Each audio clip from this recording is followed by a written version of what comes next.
All right. Let's get it. Some gameplay breakdowns, right? So this is us for our first time getting back together playing sixes, and this is our first game with a full 6v6 lineup.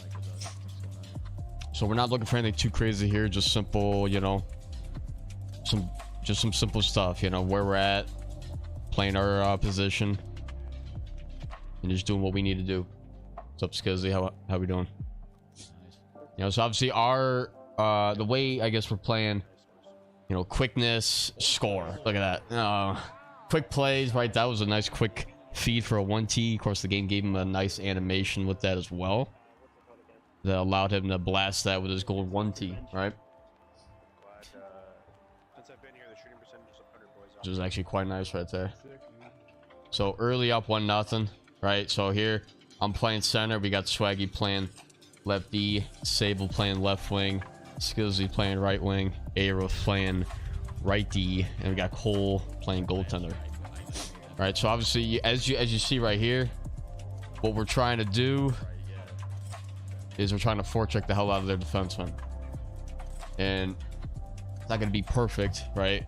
But obviously when you send two guys forechecking, it's basically us just playing man-to-man coverage, not allowing them to get bias, and then just playing inside leverage, keeping them to the perimeter or keeping them in front of you. So when it comes to this case, Skillsy, all he has to do is just play with them and just shadow him, right? And by him just staying there, forces this pass here, perfectly fine. Now it's lining up, right? I'm center on center, right D on their left wing, our left D on their right wing, opposite side, right? And that's all I gotta do is shadow. These guys are gonna be back checking. If they were to hang, you know, we would have a back check blasting them from behind. And that's how we want to play. So a little different from what you see from LG teams, where all 5 guys are just back. They don't really send a forechecker. They all just hold blue line, which in that case would then be the 2 wingers covering, just basically containing from the outside in, not allowing them to get around to the outside boards. Quick feed up. And then when it comes to our breakouts, that's just simple reading what the other team's giving us. If they're forechecking or they're trapping, that tells us how fast we're either allowed to play or have to be. Power play. Win it quick. I got big tippers, so I'm just going to be planting myself right in front. Sable there as support along the boards. Opposite side 1T. Point side here, obviously. Circling it back. Looking for a shot on goal. It's never a bad thing, right? Feed the wingers. Just get some good looks. Especially play to their strengths, right? We got a gold 1T here. If he's ever open, we should be ripping it to him 99% of the time. Regardless if you think you have a good shot. If we have a gold shooting straight on, even silver, right? I mean, we want to feed to our strengths, and clearly rocking a 1T, that's like our Ovechkin shot. No team ever, you know, nobody on the Capitals is going to overlook Ovechkin. And you saw in the first goal, that's exactly what we was able to give. So good there, right? They're playing, right, short-handed, they got 2 guys caught up. Quick transition, 3-on-2 now. Right, keeping it to the outside, baiting this guy basically a little bit. He's not necessarily playing me correctly. So then a quick feed right down the middle, bang, score. That's a good play right there. Quick feed to Sable. He's gonna then rip it around. Good play. Looking right immediately in front, which is a good look. All right, now we just got a shadow. I'm hanging back, covering whoever might be coming down the middle. Then 2 defensemen holding it to the outside. Right off the draw, work it back. Tough animation. Face off win. Right there, this is where we got to settle it down. The only way breakouts work is generating speed. If we feed it to Sable, he's got nowhere to go with it. What needs to happen if they're going to forecheck quickly is either dish it quickly to the opposite defenseman and see if he can find somebody going in, or he has to then try or just simply skate it back. rotate it back. They're gonna forecheck really hard, but you got nobody in, or maybe even find me there. I don't know. But in the end, you got to generate speed. If we don't have that, we're never going to be able to break it into the zone. They're trying to find speed, beat them to the outside. Bad pursuit by the defenseman. Now it's a 2-on-1. Bang. Almost had the 1T. So that's a good look. Working it back to the point. Deflection, double. And then it's just forechecking hard. Trying to play there. Lining up the body check. When that happens, there needs to be a rotation. So Swaggy was rotating there. And then I basically now am playing Swaggy's spot as left D. So that's a perfect rotation. You got to send somebody going up. The closest man between either the opposite defenseman and center has to then rotate behind and cover yellow when he pushes up like that. And that's a sign of good rotation. I'm trying to beat him to the outside and miss. Quickly sending it. We got speed there. And then we get another power play. So the way we're definitely beating this team. I mean, 2-0 early in the first. That's obviously going to happen. Blasting it down. They're trying to go shorthanded. So that's the second time they've done that, where they tried to like really push it, because now it's an on-man rush. Quickly sending it up. I mean, just got to find the open man. It's never a bad thing to look for a winger, but I mean, center's wide open. Might as well go for him. There it is. Shot, deflection, rebound. Working it around. Right, and then how are we playing in terms of offense? Want to try our best to maintain a triangle. So we're doing a good job of that now. I got, you know, somebody around the boards there, middle. Right, so that this is a perfect setup here. Looking for the 1T. Got hit, so that should be an immediate rotation this way, because then that would have been where blue would be to pick up that puck. And then now we still have that triangle if he were to stay here. Now it's like we're kind of making a line. We got nobody in on this board, so it's an easy pickup for them. I don't know what he was doing there, but throws it to nobody. We keep the play alive based on that. Getting bodied, and that's just holding it too long at the point. It's either got to be quick moves at the point, or simply letting it go as soon as you get it. So he gets it. It's either got to be a shot right now, or he's got to do something with it. A pass, kind of holding it, trying to do a toe drag shot. Winds up getting hit. A little bit too much time with the puck. Sends it there. TEAL's there. Unfortunate bounce, and at least we'll go. So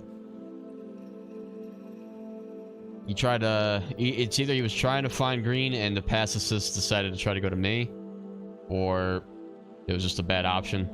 I mean, it's not a bad, you know, it's not the worst thing, but a little more control. So it's a shorthanded goal for them. Only 10 seconds left. They didn't really have much there. I'm hard pushing it because we're up. We're not really up, but we had an extra man. All right, speed, exactly. Nice, finding the speed there. There's a shot. Try to go short side on him. Playing down low, right? Triangle, pinching there. So Green's got to recognize this. He's the last man. He's the last forward up. So if he were to proceed up, he would have to then rotate behind him. I mean, that's a winger doing that. He would have to know to do that. You know what I mean? And not just be so heavily on offense. That's like sort of the defensive side of a winger that they need to have, because it's all about rotations at the end of the day. Even in threes, rotations. How are we rotating? The best team that rotates, transitions the most efficiently is going to be the team that gets the most chances and has a better chance of winning. Doesn't necessarily mean they're going to win the game, but they'll have clean rotations and less of a chance to screw up defensively by giving up odd man rushes or anything like that, because they won't be giving up those chances. Now on the PK, based off I think a roughing call or something like that. So if we got to get rid of it quick. He does. Pressing up. I mean, we're up in the game. They went offside. The team we're facing is not the best one, you can definitely tell. But it's good enough for where we were at, you know what I mean? It made us look good because the team sucked. But it's just, all right, how are we playing, right? Good, you know, basically, PK wise, you want to have your two defensemen, guys playing back, you know, that could be a forward if a defenseman's in the box. The two defensemen playing back, in the middle. Then you got your wingers, so we're basically then making a trap defense as best we can. We can't do it right with 5 guys, or we only have 4 guys out here. Can't do it the best, but making a line, not really trying to forecheck, because then we only have like 3 guys, 2 guys back. So if that's the case, 2, right, exactly how we have it, trying to contain along the outside, and then 2 defensemen down the middle, forces that puck in, and then it's immediate clear. Same thing here, right? Just a little bit better, just holding the blue line here, not being so quick to go back. The only time you want to do that is if you know there's a guy streaking very quickly with the puck, like he's at top speed right down the middle. Then you maybe want to dart back and try to just gauge it and hold him to the slot as best you can, because that's generally what top teams really know how to do, and why they're so effective on offense is because they know, right? They know the concept of having a lot of speed and just trying to get the top speed at best, because they have the best puck control in this game. You have the best puck control when you're at top speed. I mean, it varies from different situations, but you control the puck more efficiently like that. You see how he's at top speed? Like, it's something with this game, right? With puck control, like when you have momentum, the puck sort of carries it along with you. So Pochik there with a gold stick him up, pushes the puck forward. Now he has to rotate or turn his hips and skate with him, and he still has the puck. Now he's in the zone, but passing it back, but he got into the zone that way. Speed, getting to top speed. We need speed to get into the zone, because that's the way to beat this. Quick passing there, shot on low. I knew exactly that I was gonna do that. I don't even need. It's like I'm out there playing. As soon as I see this, I know I'm gonna take that shot. There's no reason for me to try to force this pass across or anything like that. Shot on, could potentially get a rebound, and be in, and we did. It just didn't pop up or pop out exactly as we wanted it.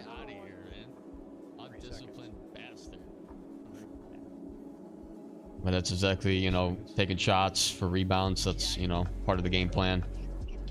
Never wrong with shooting the puck on that. 12 shots to 2 we had right there. Still on the power play now. They took a penalty at the end. So very undisciplined this other team is. A lot of power play chances. There, I tried to force it across. Could have controlled it better. We had more guys out there. Shouldn't be looking to, get rid of the puck so quickly. We have the personnel out there. Grabbing it back to the point. Then I'm immediately looking back in front. Unfortunate deflection there. Slows the puck down. It's part of the animation, really. Tough spot. Slapping it down. Right now I'm trying to get to top speed. There we go. It's 3-on-2. And the way this team's playing, man, they're always sending 2 guys. I mean, that's just not the right play. And this is why LG, you don't see that ever, because when you forecheck, you get beat. Now it's an on-man rush, and they want to eliminate that chance as best they can. Bouncing off the boards to get speed. That's an animation with this game. Turns with it. Control there. Send it down low. Yep, I'm looking in front. Get a clear lane to the net. Turn it with it. There it is. 1T. Control. I try to wrap it around. So utilizing the ice that we got, and then just playing our position. Quick up. Nope. See, that should be a quick up to me. All right. Well, what he's doing is he's trying to look for the winger. I mean, wide open here. Quick feed there. Can find Skizzy there.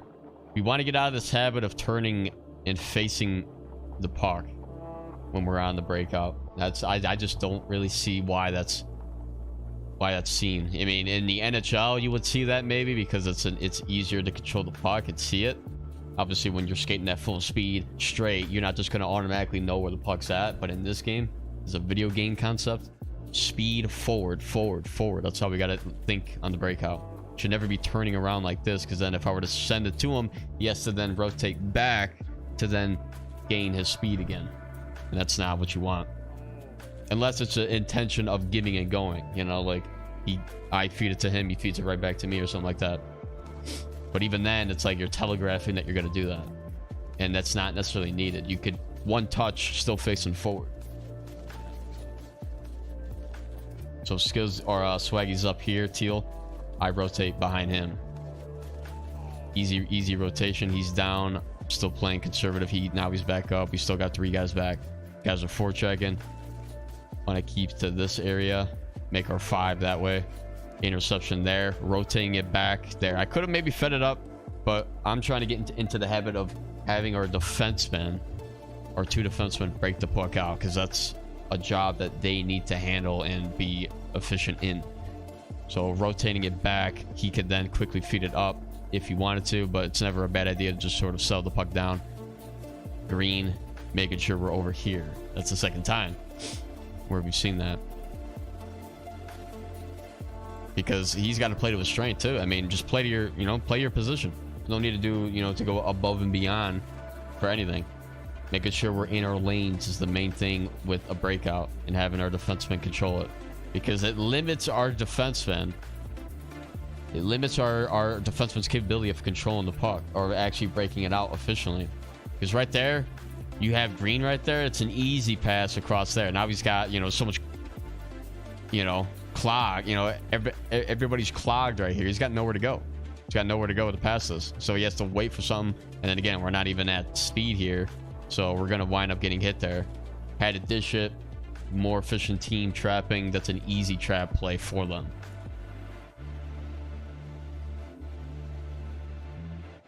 There we go. See, exactly where he needs to be.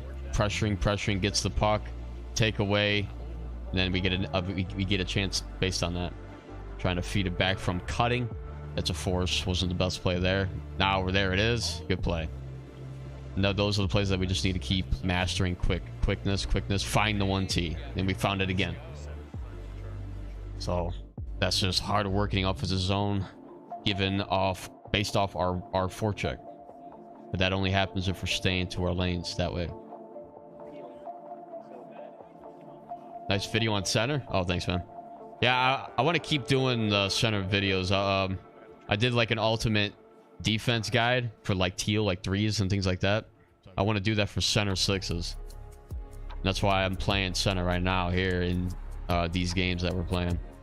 So I'm going to take the film, piece it together, do something pretty nice there. Playing center, pretty cool. Yeah. Something that, I feel like, I don't know. It's just something that I want to do. That and continuing, pushing out the defensive videos as well. But yeah, I'm glad you liked the video. So now we're up 4-1.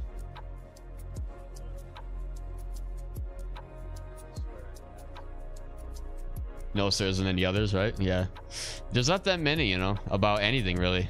In terms of like single position, like guides and things like that, There's a bunch of builds guides out there, but in terms of like actual, like certain areas of the game, you don't really see too much of that. Or if there is, it's on like HUT or something like that. There's not that many EASHL guide videos, tutorials, things like that. So that's something I want to just keep expanding on. These guys actually seem like they're a little more organized than the other teams. Because that's all I play when I play this, you know what I mean? We're just in their face, man. We're not giving them anything. And I know like stuff like that's going to be is what people want to see. So power play yet again.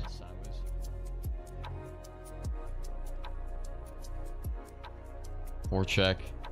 Yeah, so this team isn't the best as we look, right? I mean, they're constantly getting penalties. They're not moving the puck very quickly.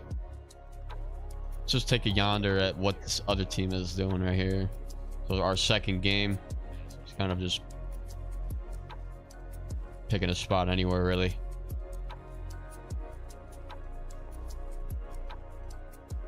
It's a 2-2 game right now.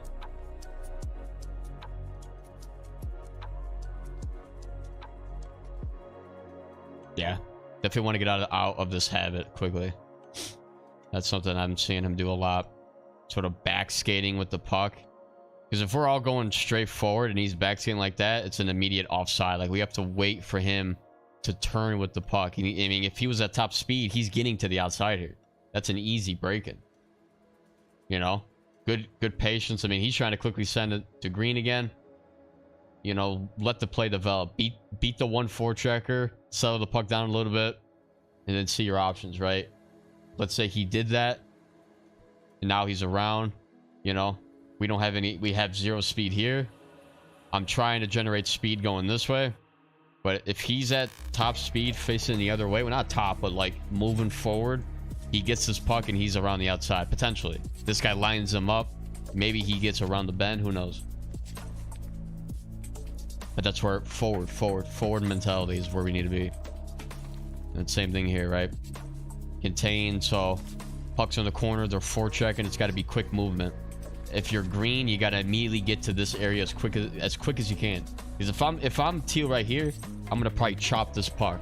And yeah, he's eventually gonna get that, but just be here. You know what I mean? Like, just be an asset quickly. Be a short lane here, because he gets this puck, I turn with it, he can skate. Now we have an option to go give and go, whatever. He's there. The problem is, the further he's up, the easier it is for him to sort of track that down. It's a longer pass, and he's closer too. Stay here. Now you've got some space. It's shorter pass. You know, because look, he's trying to, you know, if he played that better, that's an easy play for him. It's an easy pick, easy defense. You know, defend.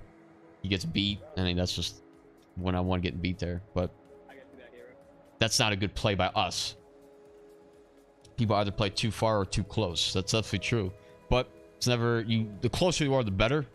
But I mean, obviously, you don't want to be like right here while the puck's right here. You know, if you can see the cursor in the corner. But like, just being halfway between like the goal line and the blue line, just being like near the hash marks here, or near top of the circle, whatever, you know, on the boards. That's where you want. And then obviously opposite lane, like, I don't know, let me see if I can get a like a little situation with that. Let's see, broken play there. I mean, it's kind of tough, right? But you know, if you're blue, I mean, let's see, this all depends on how we're defending. So quickly goes up, diving. Not really the best play there, but kind of all scrambled right now. They get a shot, rebound, second chance, third opportunity. Good saves by the goaltender. Blue in that instance wouldn't actually be there. He would be like right here. You know, if the play's here, you want green to be in this area. Red's going to be pursuing there. So you can just say, in this case, let's say I'm right D and this guy's chasing me, I can skate it around. Teal, you know, be near the boards, skating up. You're going to have yellow just darting up. You know, if I skate it and I see an opportunity from the pass to him, it's there. But whichever side the puck's here, you want your you want your closest winger on that side to play down a little bit closer. You want your, obviously, you know, center's going to be here in the slot, so then he's going to be there, sort of be even between the winger and the center. Opposite winger though, if the puck's here and we're breaking it out, opposite winger darting all the way up here. Like he wants to be kind of further up, because you're not really, there's no point in being here while the puck's on the opposite side. You know, just play up at that point. See if maybe quick give and goes, you can find them. So control. Even that right there, like, that's not even the best thing. So here, I'm sort of rotating, you know, I'm controlling the puck now. You have teal playing as red in this case, while I'm playing as teal, as we have a rotation. So he can take a lane here. So this is easy right here. What needs to happen, and we did touch on this a little bit when we were going over it. Let's see, a second. It's never a bad idea to stay at the boards, but you don't want to stay there too long. So these defensemen are going to line you up. I need an option somewhere. I have none. What needs to happen for green when I get to this point, if I didn't already release it to him, it's because I know this guy's going to line it up. He's got to cut in. He cuts in, top speed. He can beat this guy because he's playing now too far outside. Cut in, easy feed. Like, think about it. If he were to cut in here, he gets the puck and now he's potentially got a breakaway. If these guys are flat-footed, he's inside him, and then now it's one-on-one with him. That's a way of thinking about it. Wingers need to stay on the boards until we get to a point where they cut in. That's the idea of a break in there. Red's got to go, you know, center. He's got to pick a lane left or right, or maybe down the middle.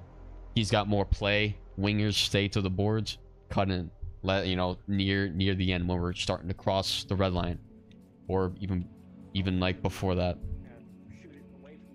That's just an idea for the break-in.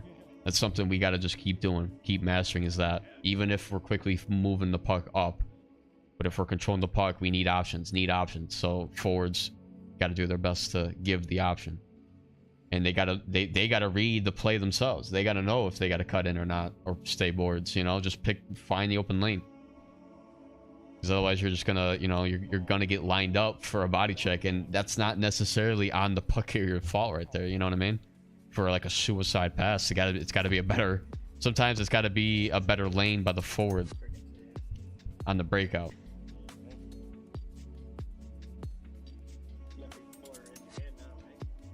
Because a defenseman breaking the puck out should never feel like he needs to move the puck quickly, or else there's not gonna be a lane open.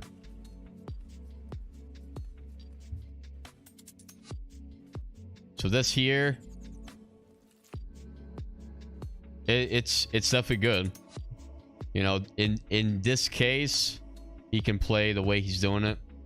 You know, you're trying to like sort of get these two defensemen out of the zone quickly instead of trying to keep the play in. So by them darting up quickly near, you know, he's got to then dart to the boards. It's the right play. I mean, if he gets his puck, moves it this way, he's got a lane for blue. The way he chose this way, almost got blasted there.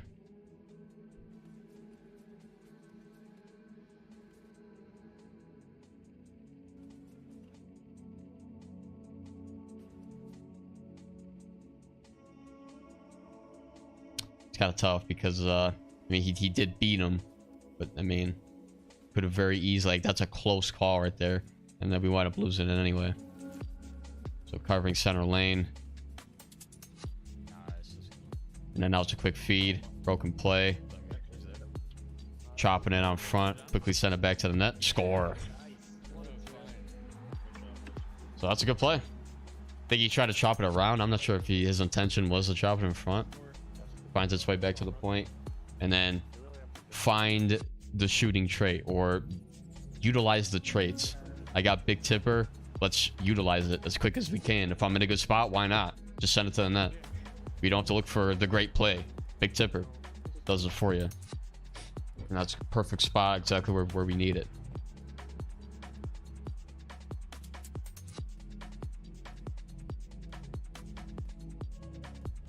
And I think, yeah, we'll just finish this first period, and then we'll move on to a different night where we had a slightly different lineup. Quickly sending it up. So, I mean, obviously this team's a little bit better with the little things. I'm not really seeing it too much. Ooh, good play. I mean, throwing it down the middle, that should have been picked off. It's not always, you know. But if it's there, it's there, you know. If we win it clean, it's got to be. Yeah, he moves up, takes a shot. Okay. See right there, immediately I'm darting back, or not darting back. I'm turning, you know, turning, trying to get a little nice deflection. But so that's unfortunate, right? There's really nothing you could do there. It's got to be. I mean, if it's clogged, it's clogged. You know. He could have skated, found 1T here. I mean, that's an easy play as well. These guys are playing a little too far up. But I mean, that's based off defenseman throwing it down the middle, because you can't expect a forward to rotate there to try to, you know, try to have it be an even rush, not an odd-man rush. You know what I mean? Throws it back. Yep, pursued by the winger. Broken play. Yeah, it's gonna be scramble defense with that. Kind of unfortunate. We're on him. Control. We got arrow up. So I throw it to him. Of course, that wasn't even really the best, but I mean, it's a look, right? The fact that it's a look, right? Control here. I mean, I really, me being the guy controlling this isn't necessarily ideal. That's like my defensive side of the game here.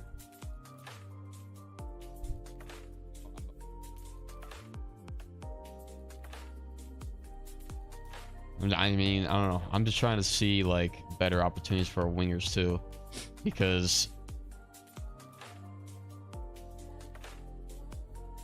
like him stopping is the right play technically, but it eliminates the option I have for him. The only option I have is exactly what I did, because I got nobody else to pass to. I could send it to Teal, but if Blue is not really moving fast either, it cuts down the play. I mean, I don't know. I could have fed it to him, but blast it down for Yellow.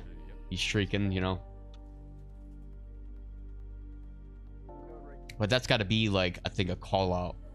You know, those plays can't be just assumed that I'm going to slap it down to him, or that can't be the play every time. That's not a proper look. It's something that you could do to surprise the play, you know, but it's got to be a call out. Look at that. Guy gets somehow nice little break animation there. And then good defense. Weird on the rebound there, but they wind up scoring. Let's move on to a different game here. So this was from the next time we played after that, which was a different lineup here. So we'll see where we're at here. So the one switch we have, or two switches, I guess. We now have Aero, who was playing right D. He's now playing right wing, and we have somebody new playing right D. That's the only switch. I'm still playing center. Now we have an LG AHL defenseman. We'll see just a little bit of the difference, right? I mean, it's got to be a little more efficient. And even that play right there. See, last year, I could make that play no problem. Here, I mean, it's by chance, I feel like, with that stick lift. It's like playing with fire. Even when you're there in the right play, it's not, or in the right spot, it's not always there. So, very similar play to how we had it before, finding the 1T. And we're trying to rotate down low. Keep the triangle, keep the triangle. I'm in front. Now it's one-on-one based off a broken play. So opposite winger. That's supposed to happen. I mean, I guess, right? Because I'm technically up, so he can then track this play down. So we're all kind of in different spots. Get hit. We're all kind of wild right now. Feed it up, 2-on-2 now. And then now everybody should be rotating back to their original spot. Chris, in this case, is then playing up, which then the right winger has to recognize that he's up, so he has to play back. And yeah, it's kind of wild right now. This is way too wild. Good hit. Can't even see the cam, really. These guys are forechecking like crazy. Singing it down. Try to find a slap pass off the boards.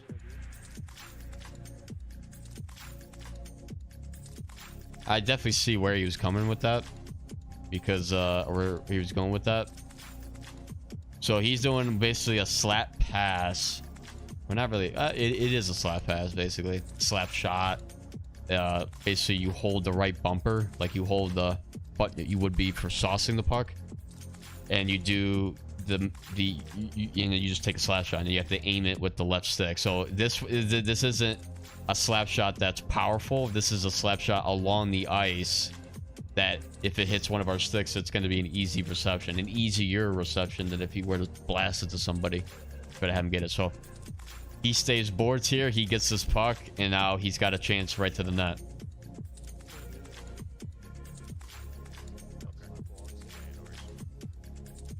Okay, so I have one darting. Yep. Control there.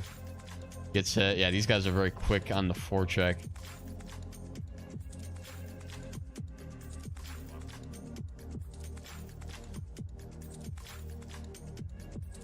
This guy's got truck. I mean, it's kind of tough because you have to play defense first. The winger was not really in an area where he can then play, you know, where he's already here. You know what I mean? Because he's got to cover point. That's where the shot was taken. Yeah, he has to pursue him. And then we get the puck, and these guys are already trying to jump on us, so there's not really much time. You try to feed it to him quickly. I mean, I think that's what he was trying to do, but it was such a quick little jump on our defenseman. It was by the other team. Now we get it. Try to feed it up quick. All right, now just throwing one bad play on the defenseman, and they didn't really have a centerman back. Therefore, we had an opportunity to the net. Forecheck in. All right, yep. We're all in a good spot. Didn't really have anything there. Winger's playing down low. That then rotates back up. Yep, pressure by the winger there. Opposite winger. I mean, that's lucky for the puck to go to him right that. Across scored. It's not bad. Like, this is one of those plays where he can do that, because just, I mean, all of this open ice, he could literally be anywhere. And then because of that, and because it's an on-man play, you know, Yellow decides to take it up, and he scores. That's all based off what exactly? Because why are they playing like that? Where did this guy come? Okay, so he's caught down low, or he's caught in a puck battle right there.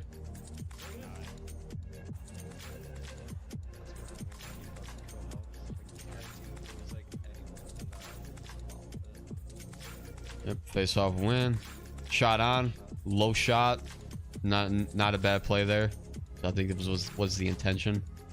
They quickly throw it out. I'm trying to get back to middle. Yep, winger's there, so he's then gonna play that. That's unlucky. Somehow gets us, so now I have to play defense. Chop back down.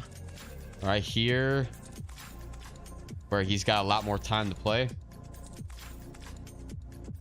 Risk reward goal. Paid off for him. Well, it wasn't really a risk, because it's an odd man play. It's an, you know, if you talk about the goal, for a defenseman to push up, it's based off, like, he's not really taking a risk here, because if he pushes up, like, I'm sort of there, not really, he's a little bit ahead of me. Him pushing up is capitalizing on an on-man rush. If he just plays back, he's playing safe. He's playing safe, and it's literally just a one-on-one then. I mean, I'm going to be eventually in the play, but he's going to beat me. There's not really a risk as long as we have a good rotation in place. So Save will be in that rotation if the play were to go sideways. In this play, he goes up. I mean, there's no reason for him not really to go up. Especially if it being a broken play, we get it. On-man rush opportunity that we capitalize.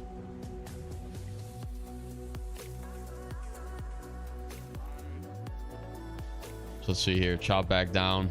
This is where, I mean, these guys are playing very weird right now.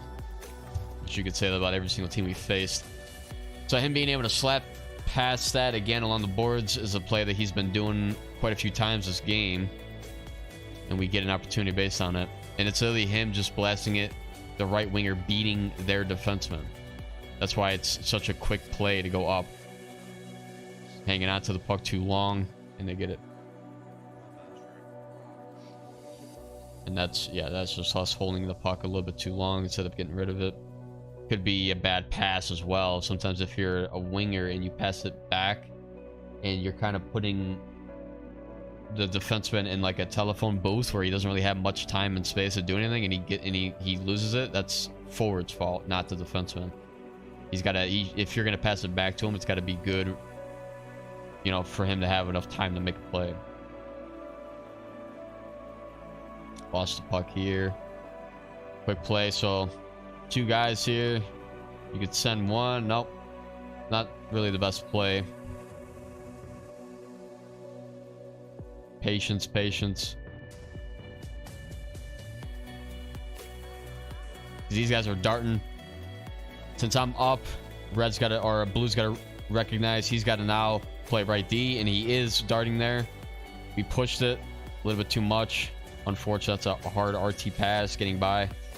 And we resume back in our spots. Good, you know, marking. So in a good spot there. Pass still goes through somehow. But we had the right idea there with our coverage.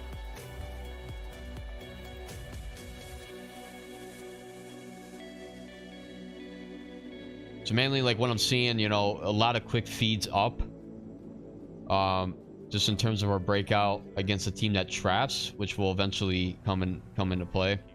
The next game that we watch, we won't be able to quickly send it, and we need to be keeping to our lanes a little bit more than we're doing right now. We're sometimes in our lane, sometimes we're just sort of all over the place. We're not really capitalizing on utilizing all 3 lanes of both the boards in the middle.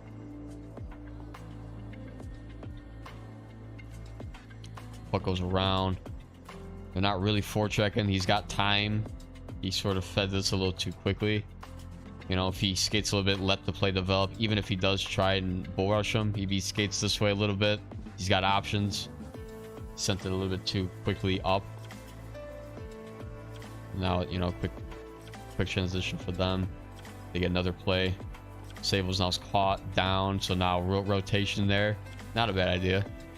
Now we got 3-on-1. Good feed up. This team's just not playing. And right there, I should have fed feed the golden trait. Right there, he gets it. 1T. Much better than my shot being taken, even though it's the right idea. Feed the 1T. Quickly feed there. So what I just realized now is that we actually have a double 1T setup, which we didn't have before. Even though, I mean, puck moving defenseman last game, right wing. He's got silver 1T, I believe. So it's not like it's bad. Trying to take it up with speed. Feed it.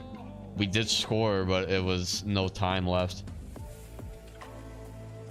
9-5 shots. You could tell we have more. Look at that. Have more time on attack. Shot on. Try to get a rebound. Not a bad play. I'm immediately darting back. Covering the center lane. Puck bounces to him. Right.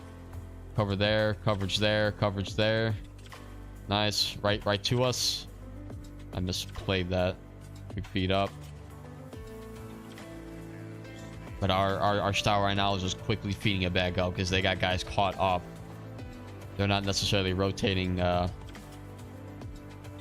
Like, the reason that's happening is because the forwards are staying too far into the zone for too long.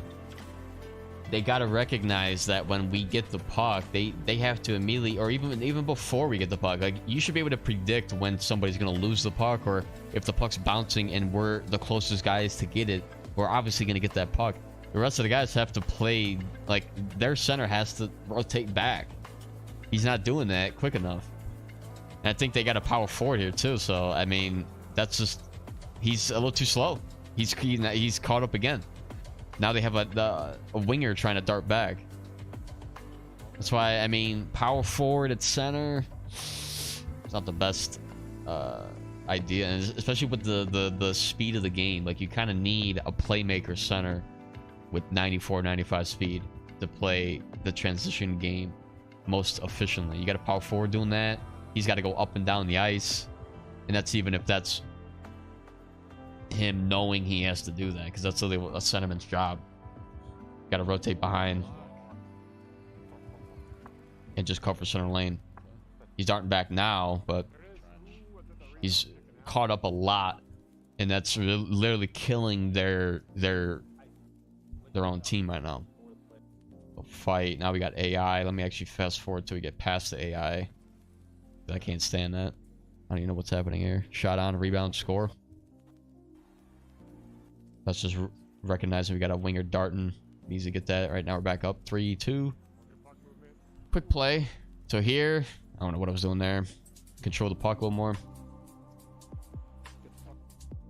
Power forward has to basically play third defense against to be effective. Well, yeah, third, but he's not quick enough to rotate back to be that third forward.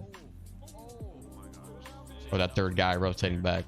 Because the centerman should actually be able to recognize when the other team's going to get it, and he immediately darts back and covers center lane. If the center lane is not covered by a player, then that's an easy breakout for the other team 9 times out of 10, because that center lane is just going to be wide open for anybody taking the puck up, and then they have the options to spread it either way, whether they want to, you know, pass it to the boards or carry it on themselves. Center lane has to be covered. You see, every great team has a great center on their team as well that knows the rotation of the game. Like here, I'm playing middle. He's blasting it. They got no center. And why do they have no center? Oh, wait, is it a power play, Braz? Oh, yeah, he is. I mean, this is just sloppy. I mean, we've seen that with the other 2 teams now. Having both forwards up on a PK. Can't do that. Ah, man, rush yet again. And if you're smart here, you wait. There's the 1-T. And it's more powerful, it goes in.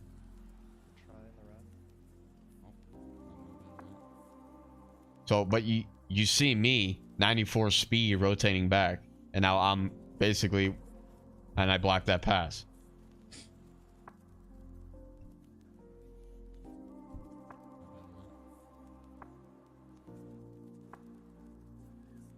Yeah, poke check. Green recognizes he's got speed. He's got to then play that.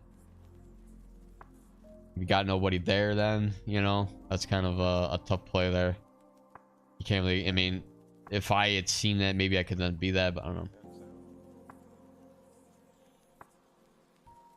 know. The rotations right now are not really bad because, you know, yet again, we got another player rotating.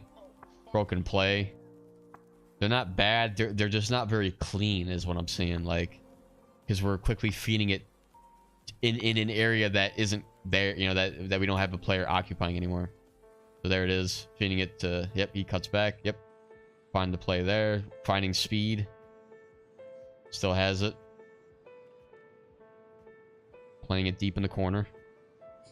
I'm caught up, but I'm rotating back, so if we don't get beat here, we're good coverage. But yeah, look, let me see what's happening here. Yeah, it's just I think here, you know, they're feeding it along the boards. I mean, it's good to play inside leverage here, but if they're gonna send it there and you know that you're back skating here, not really knowing, you know, because obviously you keep back skating, this guy's at full speed, he's gonna get there. The game is just broken. Well, I'm not really looking at the I mean, the game is, yeah, but if the gameplay is sloppy by everybody, that's what's creating the broken gameplay. Like it being so weird like that, you know, how it just, he almost got that shot off or anything like that. Like we're all like we're all over the place right now. We don't have a solid format, so you can't expect the gameplay to just be clean or anything like that, or to look good. If we're in the right spot, it would look a lot cleaner and the gameplay wouldn't be so bad.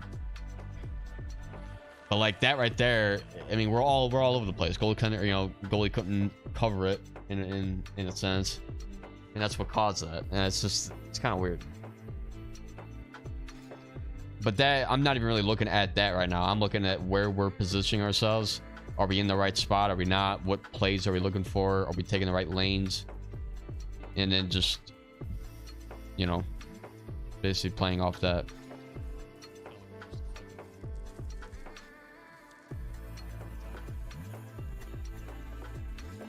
So third period, 3-3 game. Face off, they quickly get it. It's only broken as a goalie. No, it's broken everywhere. You mean the stick physics in this game isn't necessarily clean. Goalies do have a good portion of the broken animations, unfortunately, but skaters have it too.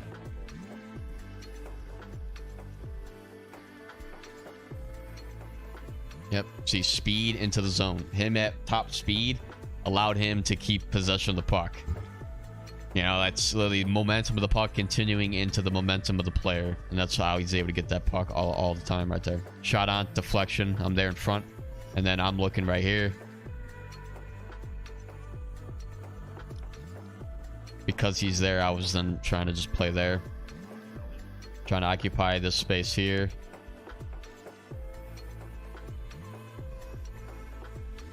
And Playing along the perimeter. I mean, we could skate with it a little bit. We don't have to stay stationary when we're in deep into the zone. Looking for a shot on, rebound again, score. Good play. I mean, the puck did bounce for us. So here,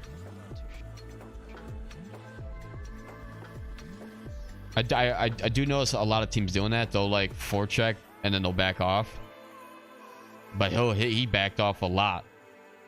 And actually, if I read that, I sort of played it like that. I rotated back. I don't know. As a center, I got to take a better lane.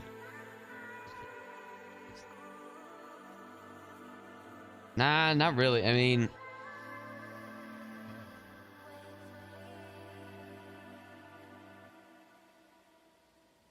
I don't know. What do you guys think is better? So he gets this puck. I'm sort of like thinking if he were to quickly feed it to me. I mean, but I'm not really moving very fast. Like, that's what I don't like. So he feeds it to me where, I mean, I have a lane technically if I get this puck and it doesn't get intercepted here. But, I mean, obviously the further he is, he can't make that pass now. But let's just think, right? Face-off win, I dart this way. If he feeds it to me right now, do I have a good option into the, or do I have a lane into the zone? Maybe. If I could beat this guy around the bend here. Green's not there. But what needs to happen is,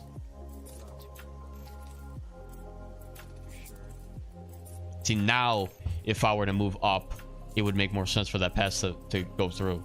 Because I moved early, and I'm just kind of, you know, seeing this more from me.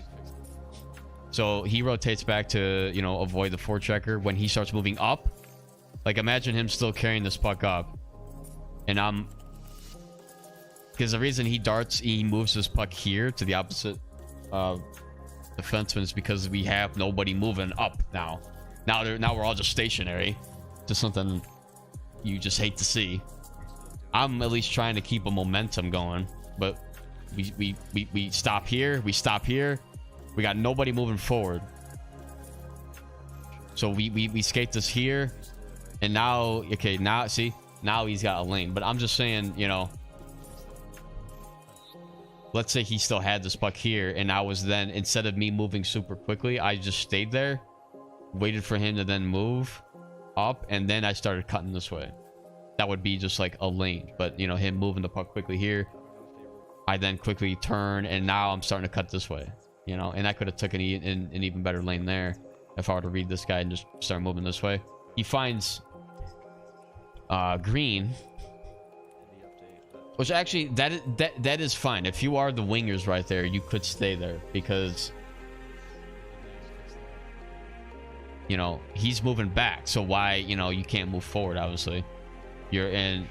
It's better to do it the way he did it too. He passed it here. Now he's got speed. Now he's got lane. So he waits. Now he's got somebody moving forward. And then there you go. Now we get into the zone.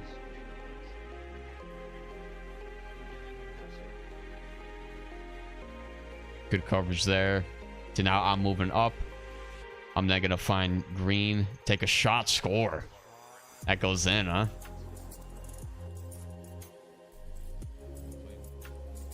Let's see how we do it again. So now they don't forecheck. Now he can skate up, find speed. There you go. I mean, that looked pretty clean. Him forcing that pass there, not very good. And that's putting our defenseman in a bad spot right now. So now they have to rotate or dart back. They regain it. He's covering slot. I'm covering this high guy here. And there you go. They wrap it around though. Yep.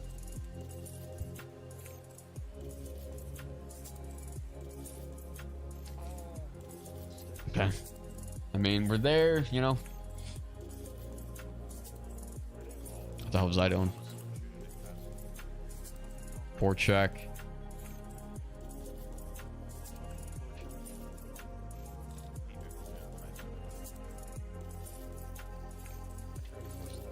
Yeah.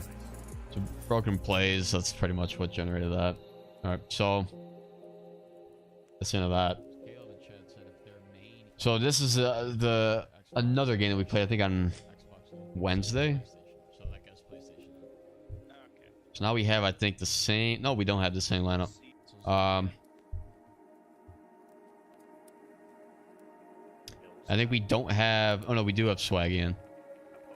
We don't have Sable in. So what happened here is we have our left D that we had the past 2 games now playing left wing because he's the only righty. He's then having that 1T trade on. It's typically our look. Now we're bringing somebody completely new. We have Skillsy then returning back to his right wing spot.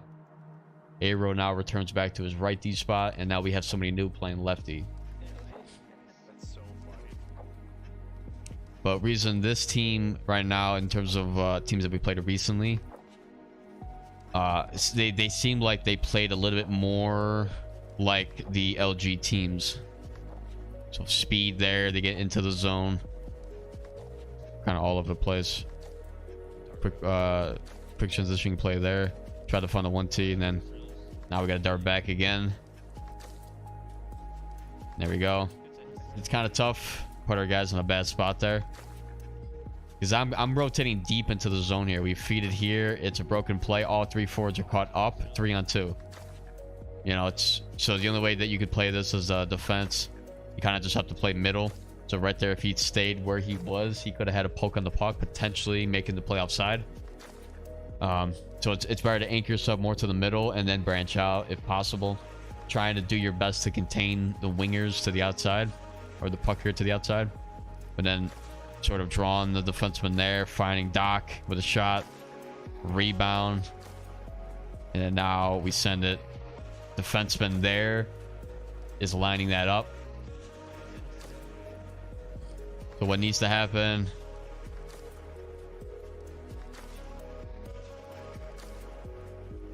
It's kind of tough. He's got to just control it. Because me as a center wasn't in the center lane. I mean, I was kind of just defending.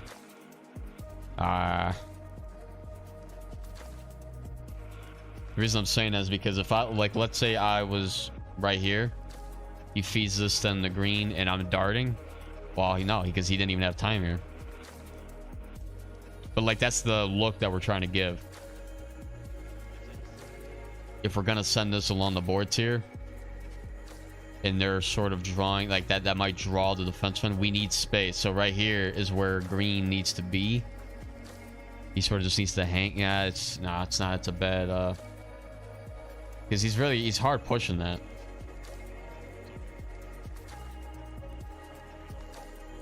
It's just we need control, you know. Oh, what the hell was I doing there? Holy. How many games deep was I? We got our freaking lefty in there. Right? Pick the lane. The reason that pass don't work is because he has nowhere to go with it. We're not moving with speed. It's almost as if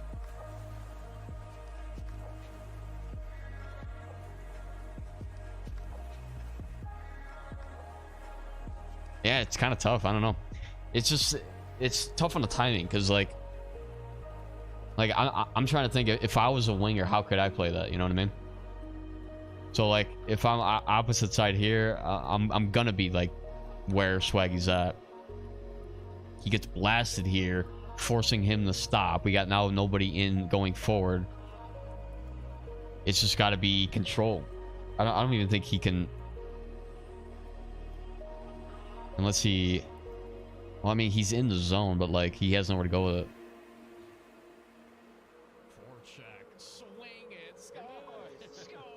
We forecheck, swung it, score there. I tried to say it the exact same way too. I don't know how accurate it was. I had also a different mic then too, so the quality. We had Teal carry it. Now I rotate behind him. Nothing wrong there. Played it, lined that up. Now I'm playing boards, and I'm still playing left. I don't know where he's shooting it there, but I think his intention was shooting it around the other way.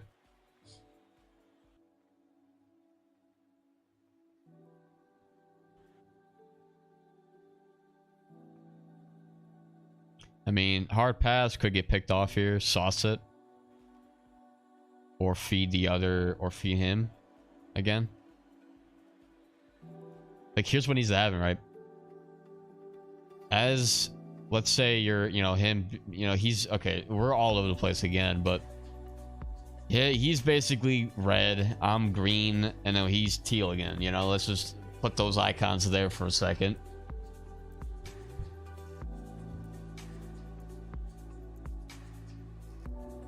I mean, no, he could have passed, but I'm just saying, if he were to not have a pass lane here, his decision to take a slap shot here, it's not, he doesn't have to do that. I think what we need to do is like try to get consistent looks doing certain things. So I mean, taking a blast with no comm isn't the best thing. His shot didn't really go where he wanted it. But let's just say, we have no pass option. It's never a bad idea to swing it to the other defenseman.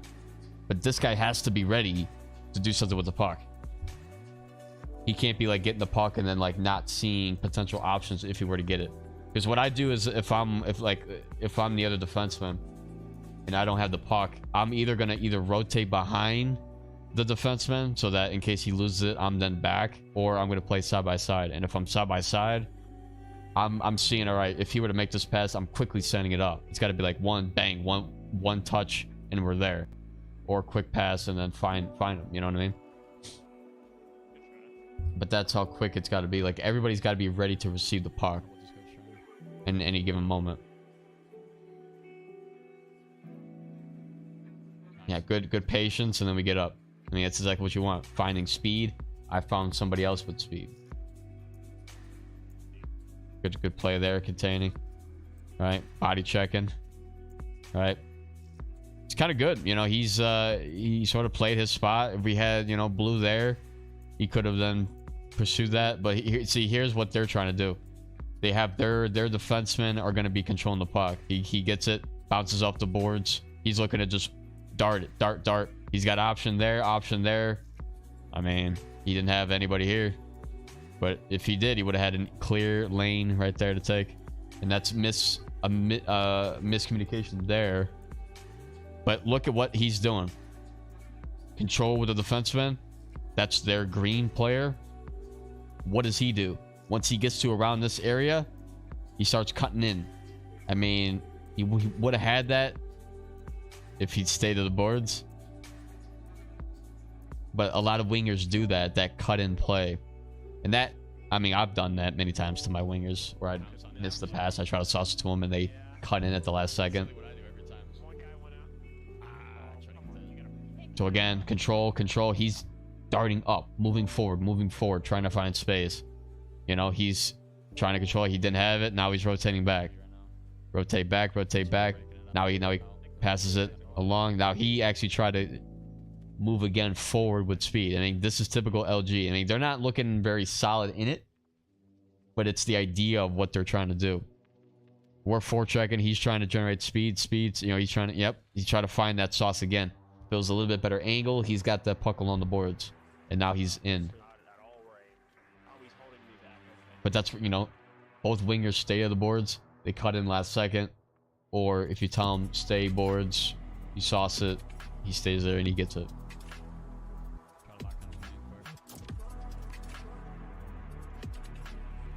They're finding 1T. All right, and then same thing with us, right? Right there, he could just find me. And he does, so that's like what happened. Shot on. If you think about it, yeah, he got a low shot. I mean, I've seen guys, it's something with this game, but a hard pass, finding a cutter, a cut play. Like I'm darting to the to the puck here, or I'm darting to the net. He waits. Powerful RT pass. Sometimes, for some reason, even if he's in the lane, it still goes by him. And that's just finding cut plays. That's the main theme of NHL 23 was cut plays. At least that's how it was in threes in the beginning of the year. It was more effective than the 1T. Because once you get by and you get a clear lane to the net, it's an easy, far side shot and the AI goaltender. Controlling, holding the blue line there. Try to control puck. Nice. Now he's controlling it. Go upside. That's alright.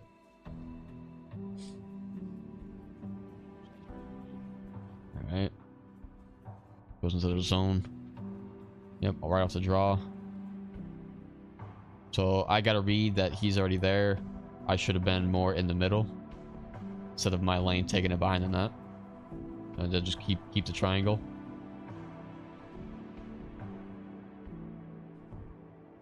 Yeah, because he's gonna go behind that here.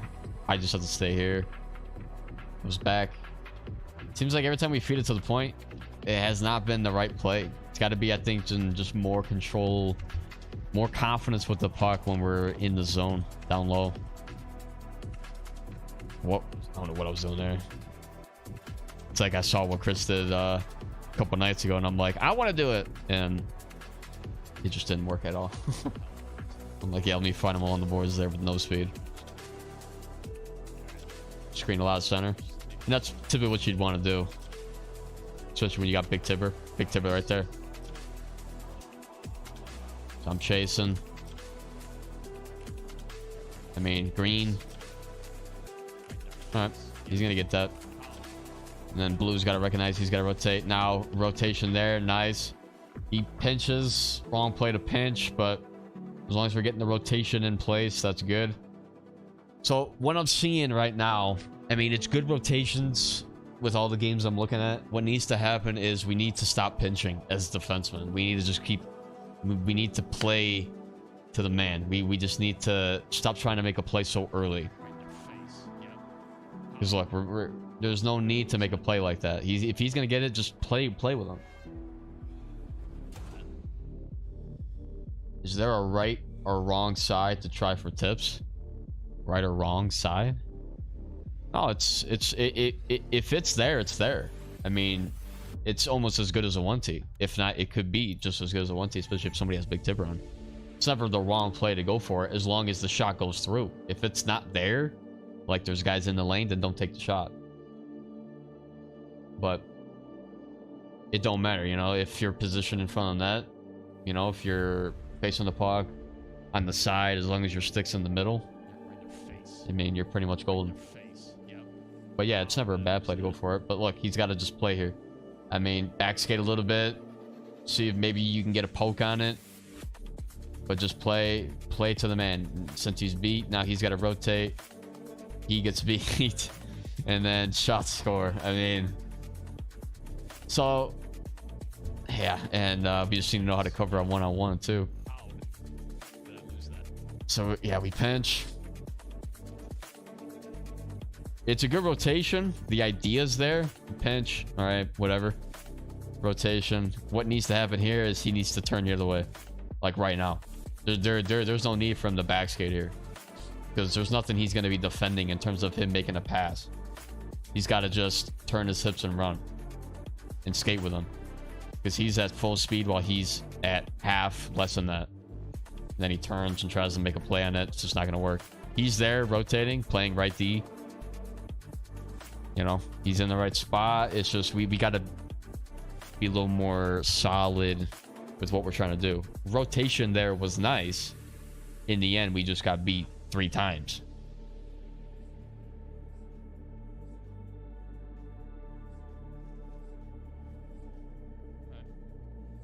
Bro, I'm looking at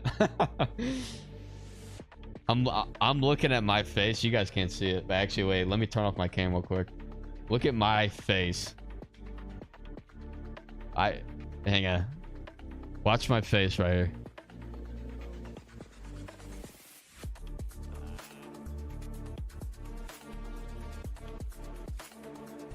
Wait. Look at that little smirk right there.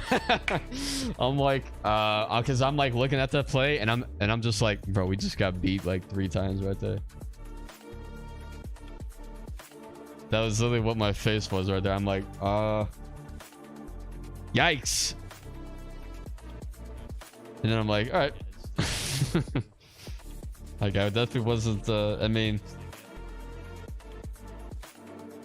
it was just, yeah, it was just tough a little bit right there. But yeah, I mean,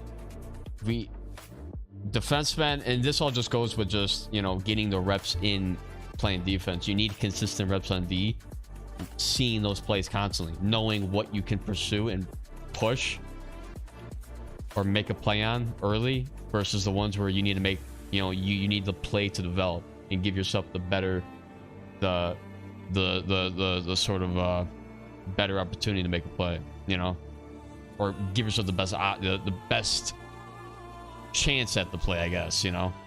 Try to put all your eggs in one basket is not necessarily what you want to do on defense at all, since you're the last one back, one of the last one back, you know. As if you're forward, you can do that because you're pushing the play, you know. As long as you're not just giving them an easy lane forward, then you're pretty much doing the right play. Guilty grin? Well, it's not a guilty. It wasn't me at all. I'm red in this situation. It's just because I know what happened there. You know what I mean? Us getting beat 3 times in a row by one guy. Well, technically 2 times by one guy, and then got beat by another guy driving in.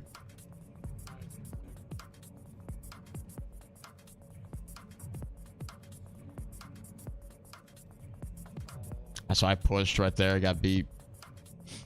All right, this is fine here. Yep, good coverage. All right, eyeing him down. Yep, playing that. There's no need for that at all. We're trying to go up way too quick. I mean, we got nobody in the center lane. The center's got to be the last guy that actually darts up like that, to be fair. If he's rotating and playing my spot, and if you're blue, yep, he's playing down low, you know, try to get there a little sooner. Not, you know, not like I'm going to be able to make that pass anyway. Then he cuts up, fine. But you would want to see whoever, you know, him, if he's going to rotate, you know, he's basically playing center, I'm playing right D, play here. You know what I mean? Just be an option right here. There's no need for him to be an option up there. You know, if we're trying to find somebody cutting in like that, it could develop if that pass is made here and he controls it a little bit. We get guys moving. Get the wingers to do that, not the center. Because then the whole, you know, center of the ice was wide open for a chance to control the puck, but it's not there. So 1-1. All right, a little unfortunate.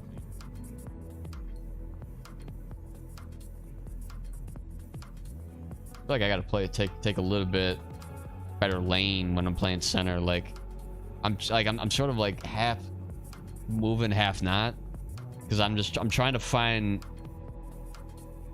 a lane for us to cut. But if I'm like, when I make a cut, it's got to be like full speed, and it's got to be like for sure what I'm gonna do. I'm not really good at that, I don't think. I kind of just like glide, and if they were to feed it to me, I'm just gonna flat out lose it.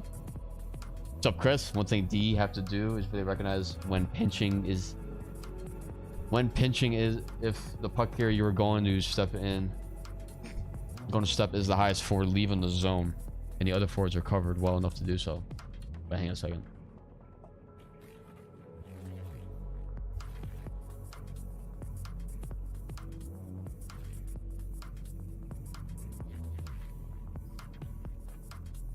Pinching if the puck carrier you are going to step is the highest forward leaving the zone. At that point, if he's the highest forward, yeah, then you just play with him. You know what I mean? Like, you just skate with him. He's not going to make a pass as long as you just give yourself time to be in the right spot. It just seems like with us, we try to push it too early, and then he just goes right around, and it's an odd man rush or breakaway. Only times you really want to pinch is if the opposing forwards without the puck are covered well enough. It's not too risky, and if you're down a bit in the game, I mean, yeah, obviously, you know, you're down, you're gonna pinch if everybody else is covered. Or the thing is, if you have a rotation in set 2, so like if I'm a center and, you know, there's nobody in the center lane, and there's a chance for him to pinch along the boards here and throw himself there. And yeah, it's, you know, like when everybody's covered, then if if one of the defensemen were to pinch and I'm there, I can rotate easily right behind him, and there you go. Then there's no problem. We keep losing, man, at the puck, or at the point. Every single game we've lost it at the point. I mean, that's kind of tough. I'm not gonna lie. It's just not really. I mean, yeah, and then you gotta have a great save by the goaltender there.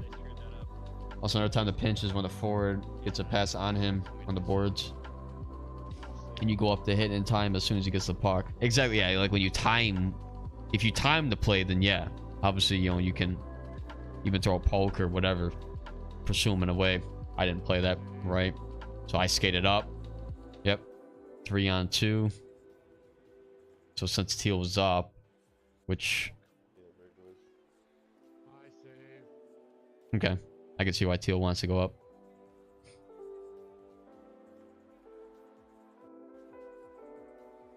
So now it's, but okay, where did we send this? We lost it again. We losing it. Yeah, we're controlling the puck a little too much. I mean, I don't know. It's like we either give it up too quickly or we holding on to it for too long. It's like, yeah. So I lost it there.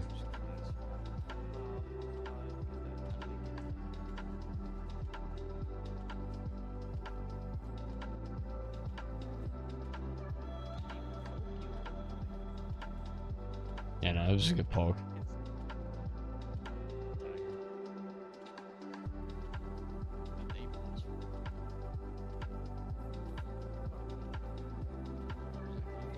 Forces down the middle.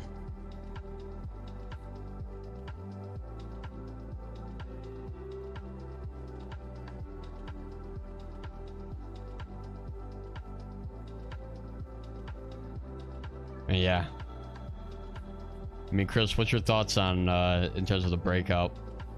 The team forechecks. I mean, you obviously want to, you know, you have an opportunity to send it up quickly, but is it the right play every time? Or should there be more control with the defenseman? It's technically, right, if they're playing it the exact same way I'm playing it, or like that we want to play it, where everybody technically has a man.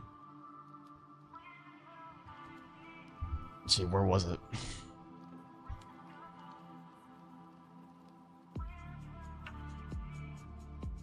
He has to send it up here, obviously. I mean, that's, yeah, okay. So that right there is the right play. If he gets this puck, I mean, it's kind of putting him in a tough spot. He's got to immediately take it and dish it very quickly. But that's because they sent 3 guys. The thing is, right, if they send 1 guy or 2 guys and they got the other 3 guys back, it just depends on a couple things, I think. Like if the guy's open or not, but I mean, you don't want to just send it to him because you got somebody trying to forecheck you.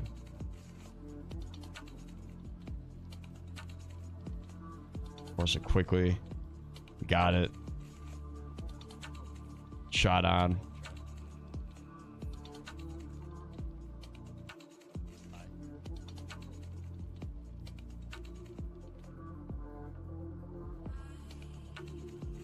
See, their defenseman wants to, yeah, see, their defenseman isn't very quick to dish it, even though we have a forward on him. So Blue's there, pressuring the hell out of him. Backs off. That's what allows him to then attempt to skate it out, and then he winds up drawing a penalty.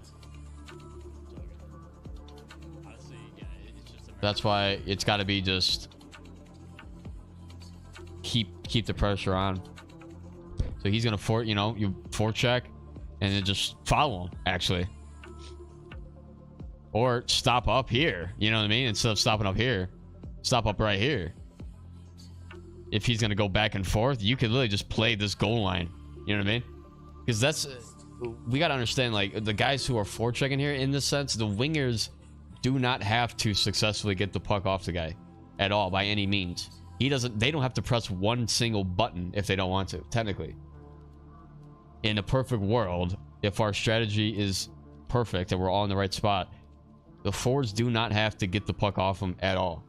0% of the time. The only thing they have to do is force a pass early, which means you're not allowing them to just skate it out of the zone, which every single trap team allows.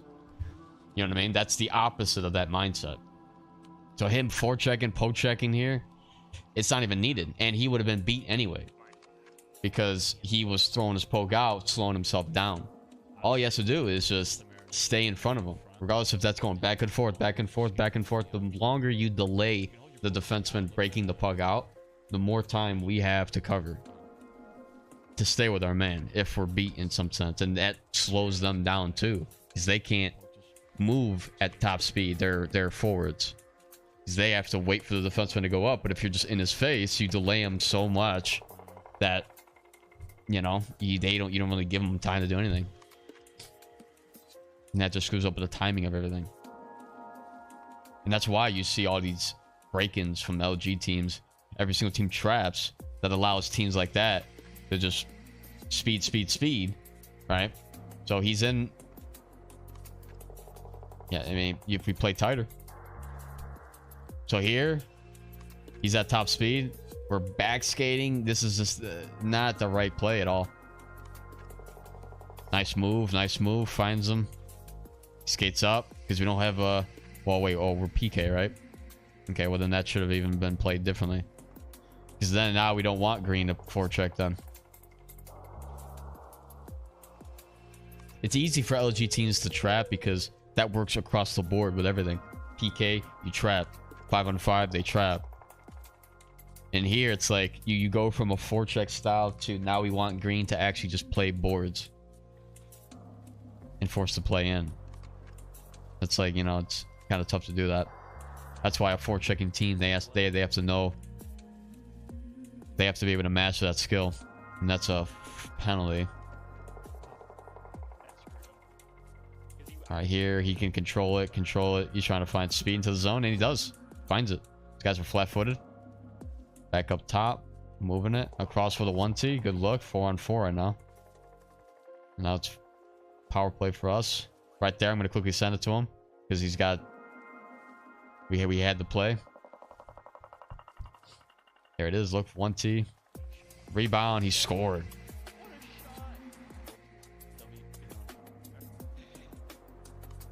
So that's not bad right there. Tough.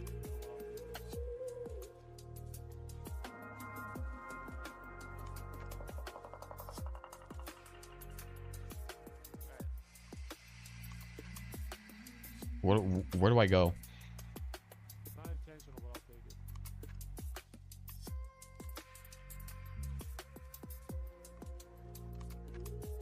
To be fair, I think I need to just stand there. Like, I win the draw, and I'm already trying to like look to cut up.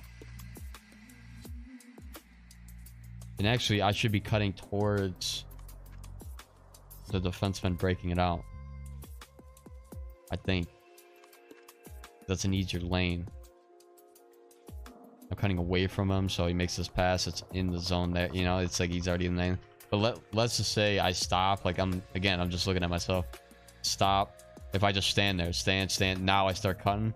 While he's already there. Unless instead of me cutting right, I go left.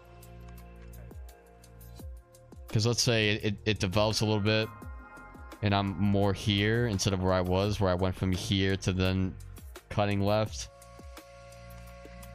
It's got to be just like one lane. I either cut left or right. Because the center is going to be there.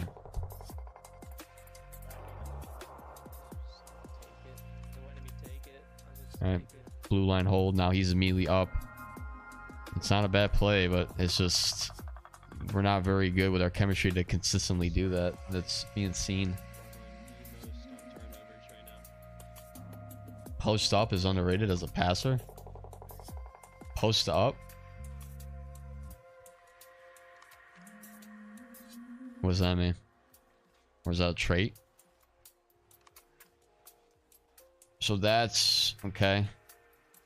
That's exactly what you want to see a winger do right there. I mean, what really needs to happen actually is us literally skate all the way back and then forward again. Because this sort of like playing it around here with us just kind of going horizontally, because none of us can pursue up unless it's a timed pass. I mean, the only way you can do that, like, you play it around here. Whoever's playing wing, you know, we're covering wing. I mean, because we have blue now, you know, controlling the puck right now. Wingers have to just, like, if they don't have it, they play here, rotate back, and then just cut middle. I mean, he made the middle cut, but it wasn't like to the blue line. So these guys were kind of eyeing him up a little bit right there. He's in the zone though, so. And then we get it off a broken play offside. Everything's off broken plays, bro, I tell you. Now ran. Good hold there by the defense. He's controlling it. Tries to find him there. Good. Good hold there by yellow. Forecheck. Got 3 guys back. They blasted. I don't know what they were looking for there.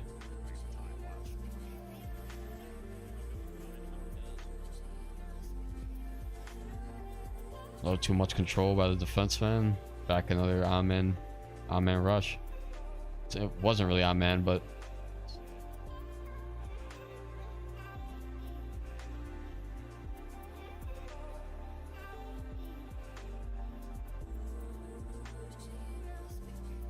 I don't know what's going on outside.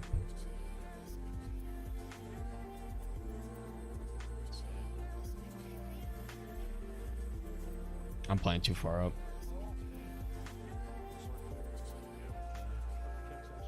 It feels sloppy ass game, bro, I tell you. I mean, that's gonna happen though, but I mean, we just need to be playing more conservative, man, I tell you.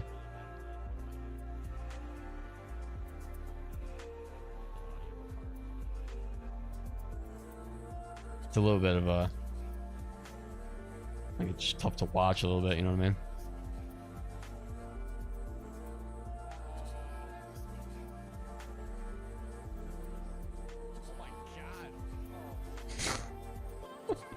I was getting so pissed. Oh my god. Oh my god. You guys hear me? Probably raise the volume of it, huh? It's at max. Yeah, we were just not able to break it out. It's either we send it up, and we try to do it based off that, but when we try to control it, we got no time to do anything. Alright, so before we get into this third period, anybody in chat watching, if you take a look on the screen here, this is my second channel. 5 subscribers, right? Just brand new channel, second channel, Hack Plays 34. I'm gonna be looking to play some different games on this channel. It's I'm not sure if I'm gonna be able to do like videos or anything like that. It'll probably just be like live streams, just VODs, just live stream VODs, you know. If I want to turn any of that into videos or something like that, or shorts, it'll be on this channel still as well. But this is my second channel. If you have a second, you can, you know, subscribe if you're interested in that. The type of games, it could literally be anything.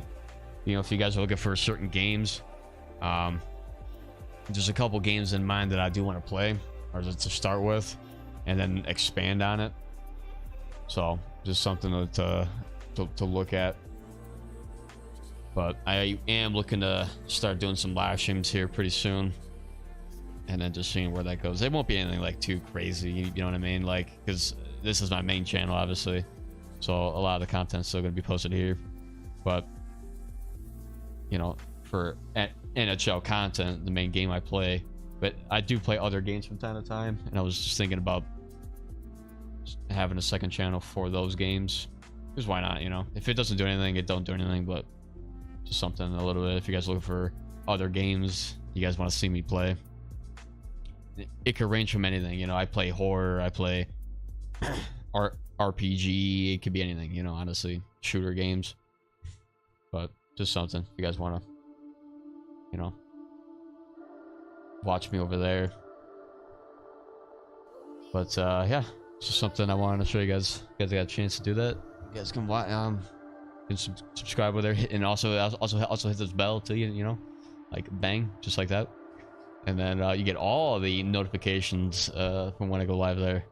So just something I want to advertise a little bit. I'm probably looking to play like No Man's Sky or something like that, because if you guys, or at least at the start, if you guys have heard of that game Starfield that's coming out in September, I think. It's supposed to be like sort of like No Man's Sky, but like with a good combat system, more realistic, you know. So made by Bethesda, so the company that made Skyrim, Cyberpunk, Fallout. Definitely a game that I want to play on that channel when it drops.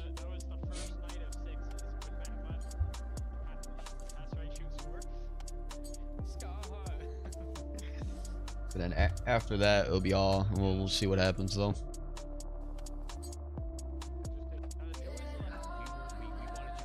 Actually, let me see if I can get a link, because I wonder if you search it up, it may not even be even work.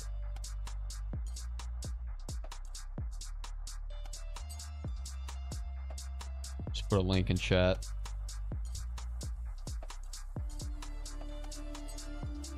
If you guys were interested. If not, no big deal.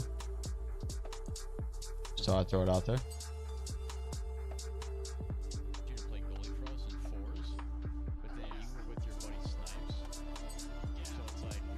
I might do a poll though, see what you guys think, or the best game to start with. But when Starfield comes out, I'm definitely gonna play it on that channel.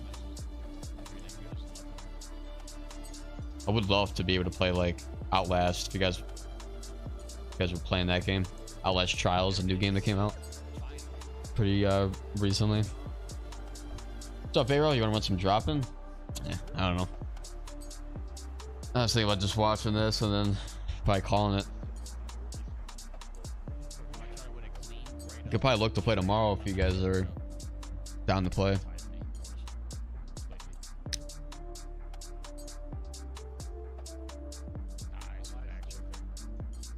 Call of the Wild. I've heard that game. What's that game about though?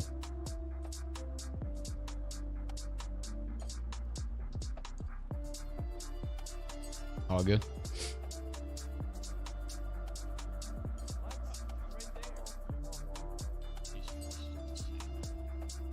But yeah, Arrow, it'd be good to at least watch this if you have time. I mean, it's nothing too crazy. I mean, we just need to be a little bit more defensive, I think. You know, since we don't have that chemistry, we can't really be we can't push up a whole lot as defensemen. You know, we kind of want the forwards to do their thing. Like I know when to rotate and things like that as a center, but it's not always good to push up as a defenseman, especially when you're on a team that you don't really have a whole lot of chemistry with. We have chemistry, but it's not like we're all kind of all over the place, as you can see. And it just, we need to be more planted defensively. You know, only pushing up when there's, you know, a forward down and you have a lane clear to the net or something like that. Only when it's clear, but like to push up just because another forward has it down low, it's not the best thing. I mean, yeah, that's kind of the problem. But that's why I'm trying to lock in, you know, specific lineups. The thing is, we don't have, you know, like Sable was on vacation this week, so it was tough to for that left wing spot. We needed to have a rotation, but you know, that's why when we have a different lineup, we need to play just fundamental gameplay at our own, you know, at our spot. If we're playing defense, just need to play defense. If we're playing wing, you know, when you're playing wing, obviously, but it's just, it is definitely tough. He's gonna force it. Good thing I notice everybody's guilty of holding on to the puck too long. I mean, yeah, but it's, we're all, sometimes we give it up a little too quick. I mean, it's like sometimes we have it too long, sometimes we don't. You know what I mean? And we're not really quite finding that balance. Give me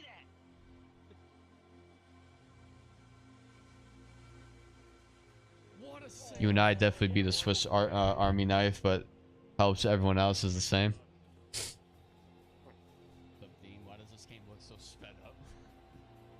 I mean, I would love to have like one specific lineup, but it's all dependent on who's on, you know, and some guys can't play certain days. Like, Sable is the left winger, you know, he's locked in there. Skillsy locked in at right wing when he plays. Swaggy locked in at left D when he plays. And then it's either between me or you playing either center or right D. He's forcing it. He's forcing it. Oh my gosh, what is that pass? What is that? So every goal we have here.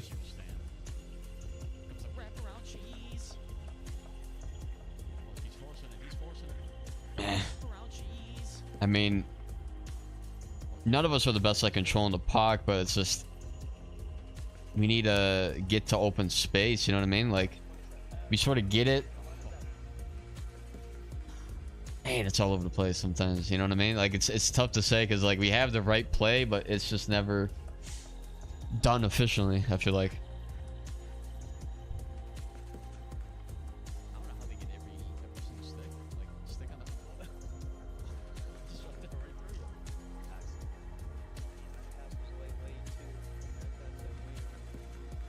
But like, I'm not looking for like accuracy in terms of us just finishing plays, play after play after play, playing the right way. You know what I mean?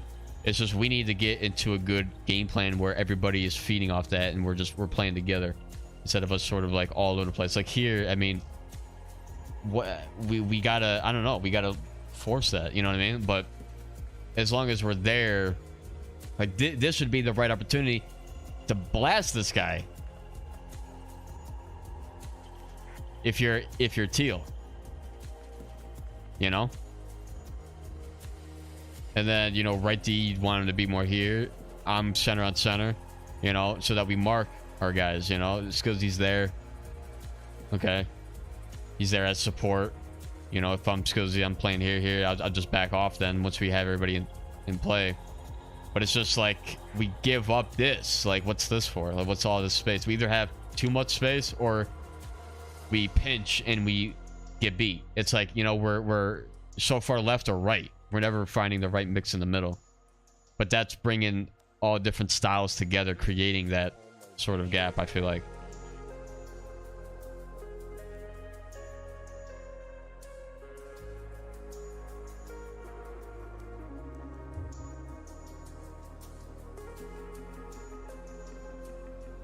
We'd love to see how it goes if we play D together. Yeah, I mean, hopefully if we play tomorrow, Chris could play like he did last Sunday. That's why I'm adding Sundays, but I know tomorrow's an LG day, so I don't play till Tuesday for LG, so I'm able to play tomorrow with us, you know what I mean? But in terms of Chris, hopefully he's not if he's not scheduled to play tomorrow, then he could hop in with us and then we can get that lineup that we had last Sunday together, which is, I think, a pretty good dynamic. But if like Skillsy's there, right, a lineup that we can have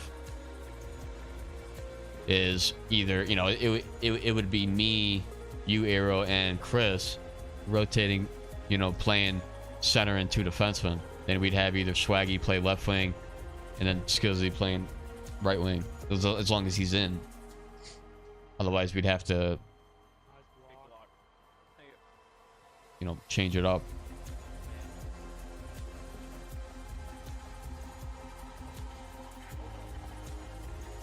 That'd be pretty sweet. Yeah, it would definitely be a good, interesting lineup to see.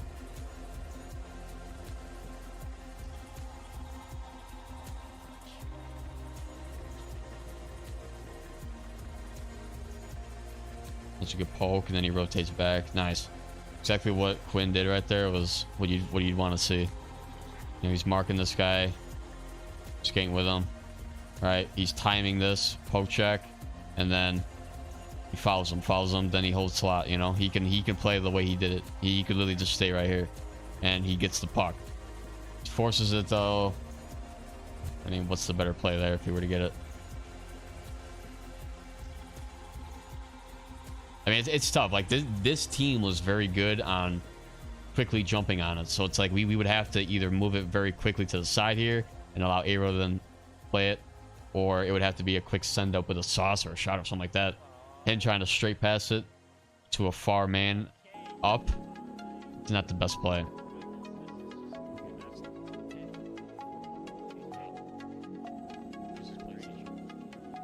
So I'm covering center lane here. Skillsy can push up on this if you wanted to. I mean, but okay. But it's just, you know, he's not in the right spot.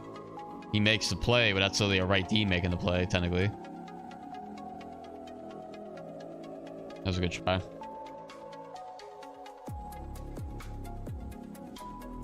Line boards, and I rotate. Covering center. Yep. I mean, Skillsy's there, forward checking, or back checking, should I say. Exactly where he needs to be. I get this puck, I rotate it back. It seems like I'm the only guy who does that.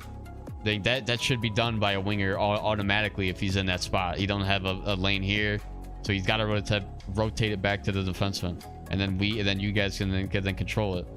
But this has to be speed then eventually being generated. Quick send here. If you're swaggy, you sort of play like this and then dart up here. He should be up here instead of facing the puck. You know, because now he's got no speed, and he dumps it. If he were, you know, you could. If it's going to be a give and go situation, you would find Skillsy there cutting. But gotta find speed. Utilize the open ice.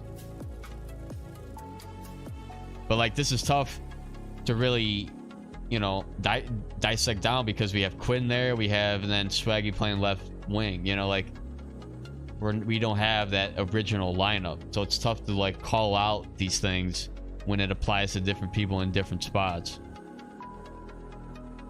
In the end, though, as long as we're eventually settling on certain lineups, like in this case, we're gonna have rotations because we don't have, you know, we have guys out, not playing, you know, not being able to play. Because the ideal lineup is that Quinn wouldn't actually be in the lineup. It would be Swaggy playing left D, Sable playing left wing. Everybody else was in the right spot, but that right there, that left side, is being substituted. So it's like we got 3 guys, but eventually, you know, you would want to have at least 2 days where it's a specific lineup and we're just grinding with that. I mean, that's how it was last year. If you think about it, last year's play like that, and you saw how far we got. We're constantly changing. But like, that's just gonna happen. We're gonna need subs when we need them, when guys are not in, and that's just, you know, the rotation needed to be in play. So it's definitely, you know, it's never gonna look perfect, I don't think. Here we go, 2-on-1. Bang, good play. Control, nice. Feed it back to the point. Shot on. All right, not a bad play. And I think that's the end, right? 18 seconds left. Oh no, it's, oh wow. Yeah, we're gonna go to overtime. Nice. Play it there. You could pursue that. I was there for inside. Try to find speed there. That's a penalty on them.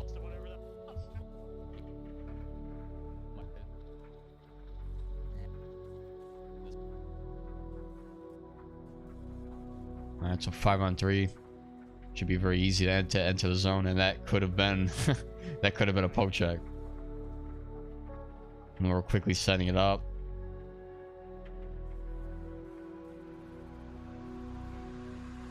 Rotate it back. Yep.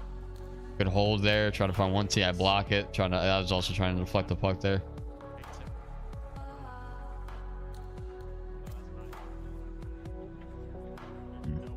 So we didn't have somebody down low. That's what caused that. Here we're making a line with the forwards, and that's exactly why it turned out the way it was. Once I recognized that I could have went down low, it was a little too late reacting. That's what caused that. He's trying to shorthand goal this. And there's a penalty on it. On us. For boarding? I think.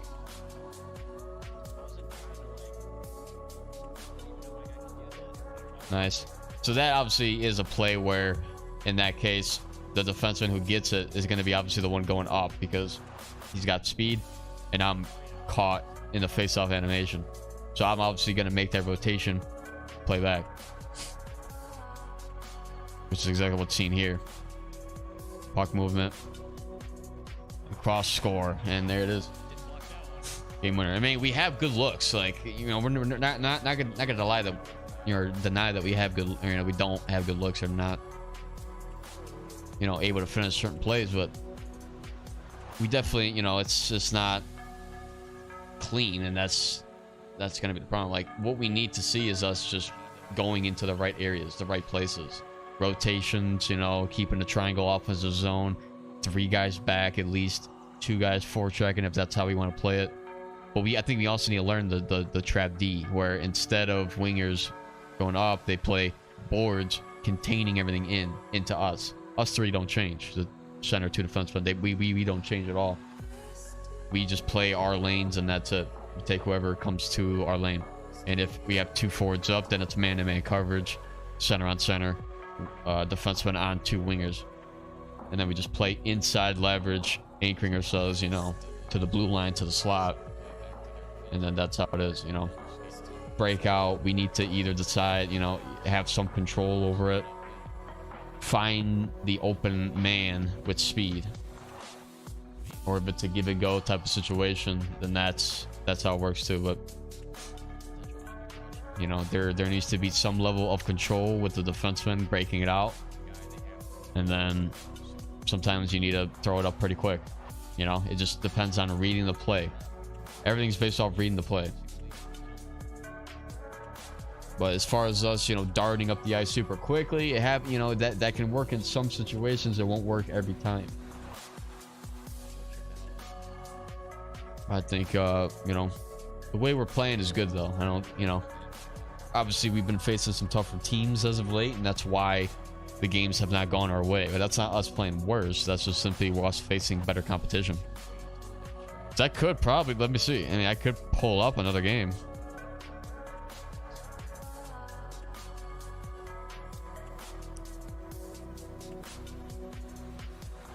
What's the last Friday Night Shell? I could pick a game from here. Just go very briefly into it.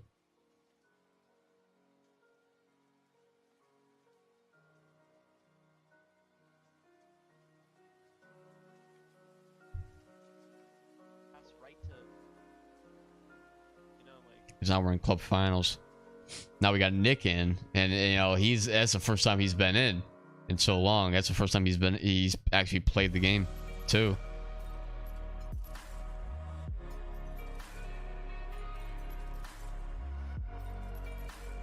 I don't even know what game we should watch technically. Watch any game here. Oh no, we have 5 here, never mind.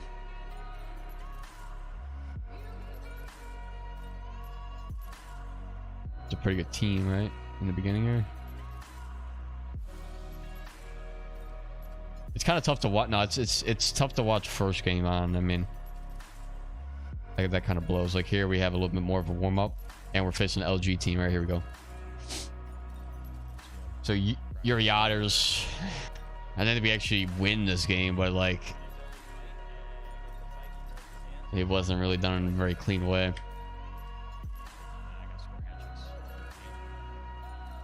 All right, so here, similar to our very first line that we've had, except now Sable's not in.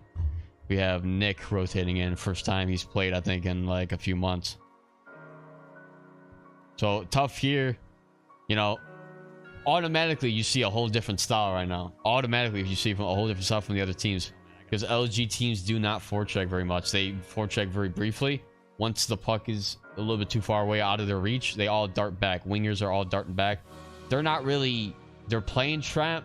They're playing W trap right now, actually, which is, well, W-shaped trap, not necessarily the line trap that you see.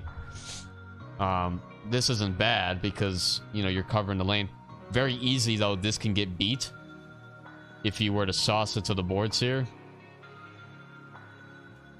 and then he just gets it, you know. Or no, it's only it's a easy a couple touch pass, right?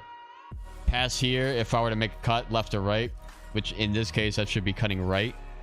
Pass here, and then I find Skizzy along the boards. I mean, they're way too close in the middle, where nobody's to the boards really. You got this guy covering that lane, but if I were to make a cut here, pass, Blue's got it with speed on the outside. So that's the W trap shape trap that doesn't work at all technically against a team that knows how to stop it. But we need to move the puck quick here. I mean, again, if I take a better lane, just pass. You know what I mean? Either left or right. In this case, we didn't have Nick driving, so it would have to be a pass to the right to then up. But we hold on to it, lost our speed. Now we forced to dump it.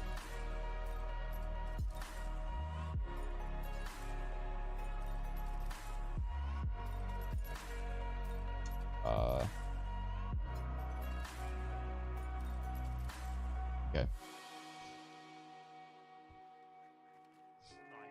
All right, so now 2 guys up. Now it's just man-to-man coverage, right? Swaggy's in a good spot. So here we got to gauge this. You know, this is tough, right? Because they're at top speed. You know, you kind of just have to turn around and skate backwards. Well, not backwards, but skate forward towards the net. And just sort of put your back to him. And he's going to have to eventually make a cut left or right. And then you just play off that and poke. Here, you're kind of square to him. And then eventually he beats you with speed by making 1 cut. And he anticipates the poke check, so that's why he cut like that. Therefore, he stops it. Now he moves around, trying to cut. Give and go right there between center and winger. Now, see, now they're going to forecheck because now they're close to the puck. They're going to make a play on it. I then get it, swing it up. Not the best play by me either, honestly. I kind of put Blue in a tough spot. So now they try forecheck and now they're beat. Now they forechecked again, they're beat. And then center played a great poke there. Actually, that was left D by them. So let's see what they do there. Control. Yep, now the other defenseman takes it. Finds speed there, and we're not playing tight enough there. Now he makes a cut.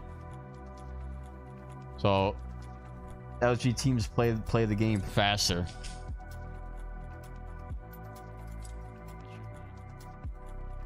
Good play there. Broken play.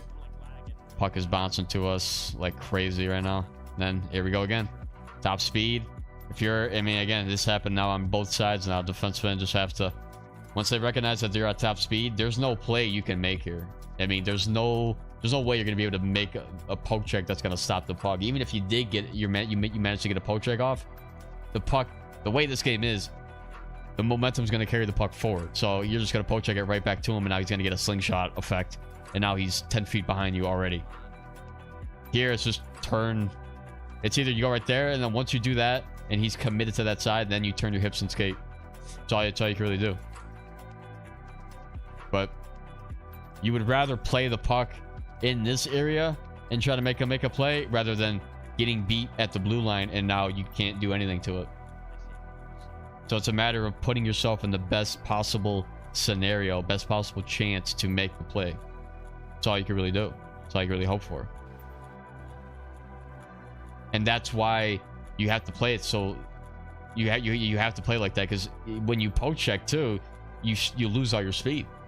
So you have to play the game very conservatively, and you sometimes have to let up the blue line coverage, leverage, to then just holding slot when they're at the red line. That's all you gotta do. Inside leverage slot, or inside leverage anchor slot is the mindset.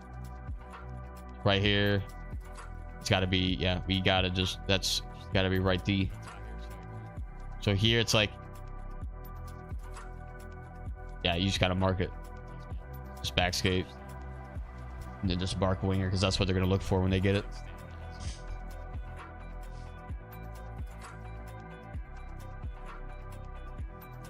All right, speed. I poke check, he still gets it. We wound up getting it, but you see how blasted them and then immediately take off. It's not the worst thing because we're able to send it up. But if we're not immediately sending it up, like that's like sort of forcing us to have to do that. And then what winds up happening is if we don't immediately send it up, we can't send it up. And then we have a forward up, you know, a player that's up for, and we're kind of limited on our breakout. Unless that's a comm saying, hey, I'm darting, we got to blast this up, but we got to pick a better spot to do that. Control, nice. Try to control it into the zone. Right now I'm forechecking. I mean, I'm still darting back though, so now blue's there. All right, good poke there. But wait, did we get beat again? Yeah. So this is happening a lot here. And I would say just play tighter. To not get beat, you play tighter. That's really what you got to do. Playing this far back, and then now he's back skating, he's beat already. It's got to be, you know, play right here. Skate, skate, and back skate, back skate. Now you're right here. Instead of him being where he was, if he's just tighter, you know, once he gets to top speed, then you can turn your hips and skate. But there's no need to play so far back, and then now he's holding his poke out. He's already around the bend, which forced the opposite defenseman to have to make a play there. Now we control it. Yep, skate, skate. Nice, up, and then I try to find speed there with the pass. All right, nice. Good play. Better get back to the point. About to lose it again. Poke check. And then I'm looking. I could have hanged up like right here. See if we get it. He gets it. If I just sort of glide like this. Glide, glide, glide. They're all darting back door. I'm kind of in Nick's way too with that lane. If I just stay here, pass here, maybe then find a better option or a shot. What? But I think his you know, Blue's intention was already to pass it down the middle. But look, they got speed, speed, speed. Look how fast that guy's going. And then they're getting the puck because they're shooting up the ice and then stopping. Well, we're like all spun around. How are we ever going to get this puck? Us complaining sometimes about puck luck and things like that is literally because we're not in the right spot while these other guys are like stationary facing the puck. Of course we're going to get the puck. If we're blowing past it, we're all spun around, we're not going to get the puck. There's no way. That's why we got to just, you know, sometimes just calm it down a bit. Like and that just all goes by understanding where you need to be on the ice and where to place your guy, you know? So he can forecheck. Yep. I don't know what that guy was doing. Yep. I'm going to play that there. Allow Blue to go in for that. Cover there. So anchor here. Eyeing him down there. Green's there. Right? And then that's just tough. Because again, what he's doing is he's anticipating the poke check. And now we're flat-footed again. And now he's around the bend. And that's off by, and that's only off of one poke where you were in a great spot. In a great spot. Until a half a second later, not. That one motion goes from being in a great spot to now being beat and chasing the play. That's how quick it is to get burnt in this game. And even with gold stick him up, it's not going to work. So then how do you play that? You just don't press a button. That's all you can do. You can't. The only way to play this is to not press a button. You don't press a button, he's going to do that right there. And then instead of making that poke check there, you now poke. It's like you wait and then poke. You wait for him to make his little like head fake, his little pull, and then catch him. But even then, that might not work. So it's like it's a matter of just matching speed with speed. If you're gonna poke check and that's gonna slow you down severely, then you need to put yourself in a better spot where you can slow him down.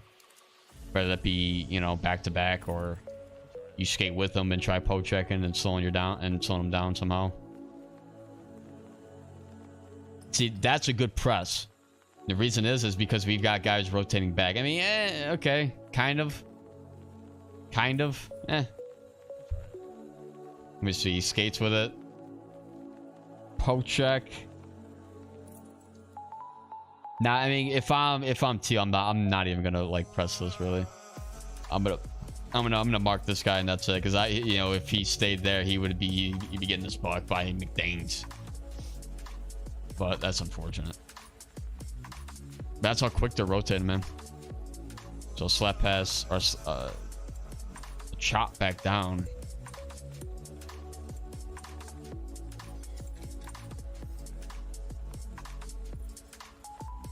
Okay.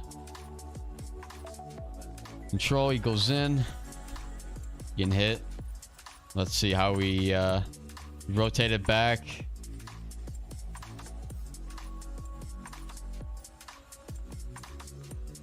There's definitely a way to get into the zone here without even having to pass, really.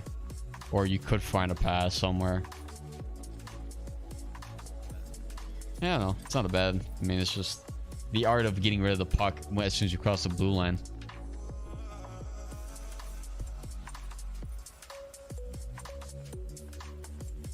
Now we get it offside. Now we're in the zone trying to get it there.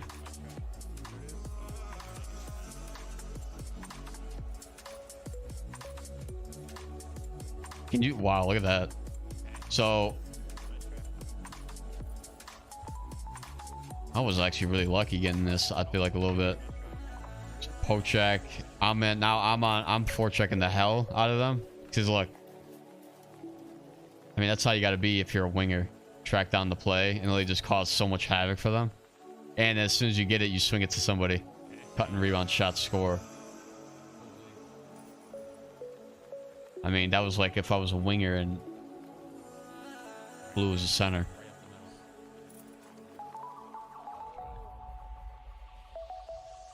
Not sure what I'm doing right there. Oh, it's the end of the period. I'm like looking at myself like, what am I just standing there?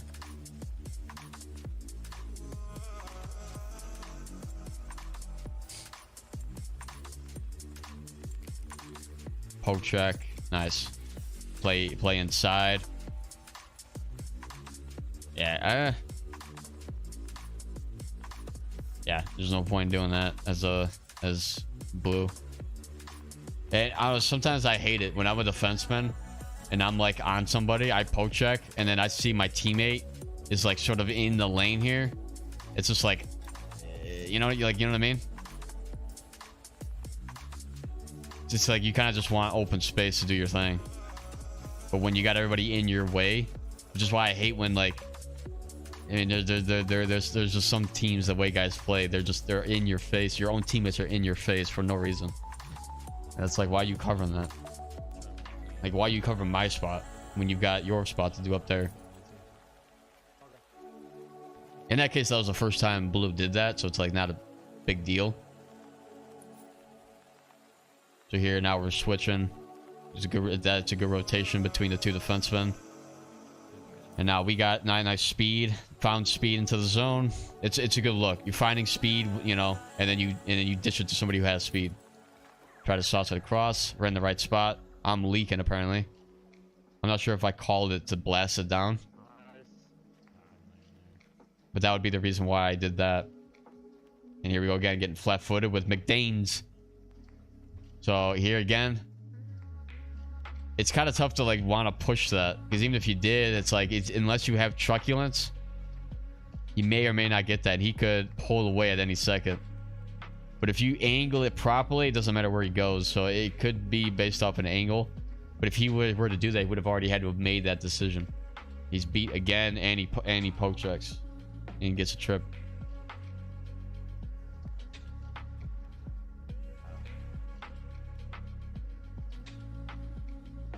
So now, in this case, since Teal's in the box, we need somebody then to play defense. In this case, I mean, we're all over the place. I mean, it's not a problem. We're making a line, but you just want to have the two defensemen covering the middle. The guys who are wanting to play back. So in this case, blue is technically playing left D. You would want right D in the middle.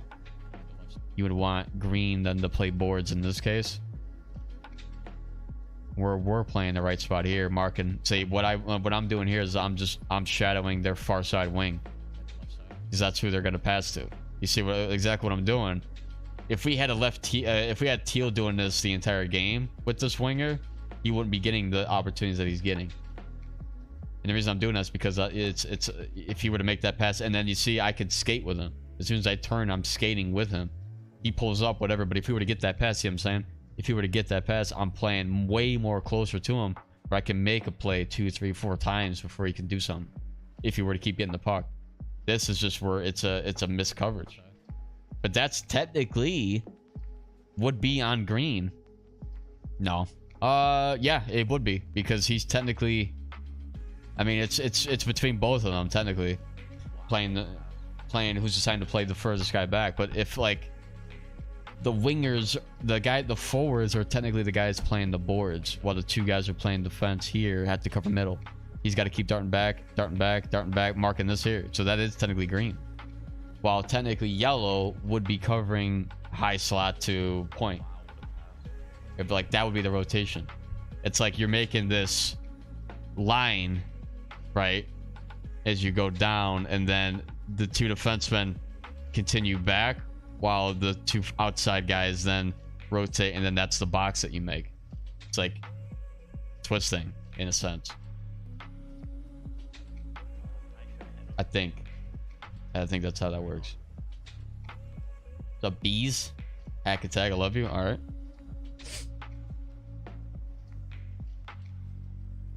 Can't exactly see your face, so you know what I mean. Just have to say it back. So 2-1. Nice, good lineup right there, and we had a rotation in play. Blast, red or blue in this case is darting back, so he's rotating. He can continue to play that. So perfect push by yellow. And then I push the play as well while we have guys back. Shot on. It's just we got to be in a better spot a little bit, you know. Spun around here. I don't know. I mean, again, it's the rotation that was great. The individual skill is something that's going to just eventually, you know, that's just something that needs to get a little bit better. But that takes time to do that, obviously, you know what I mean?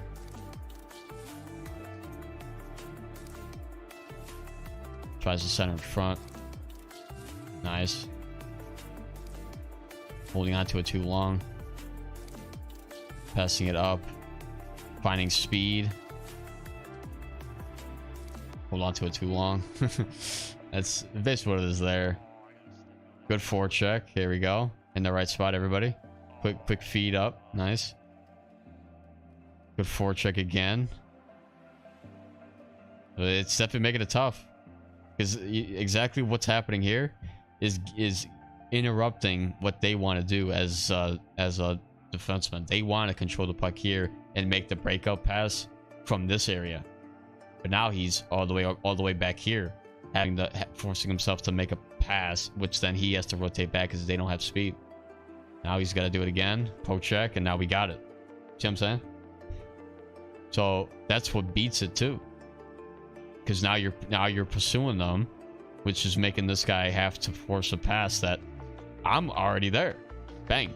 Easy play, rotate back. Now it's up to us to do the same thing. Right there. That's a great look right there of neutral zone play. Exactly what you want to see.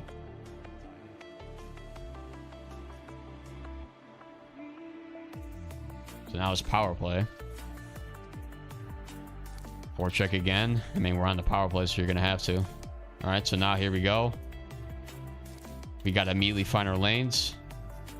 Just stay to the boards. I'm going to, you know, find the middle lane. Find speed. You know, he takes... nice. Broken. I mean, he's going to say it was all calculated. All part of the plan, but...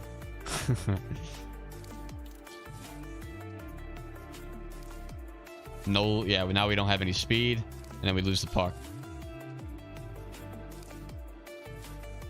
had speed, but now we're getting killed. Nice. Good rotation there and set. Quick send back up. He gets closed off. Winger's got to immediately dart back up and forecheck. And now we got Green deciding not to forecheck.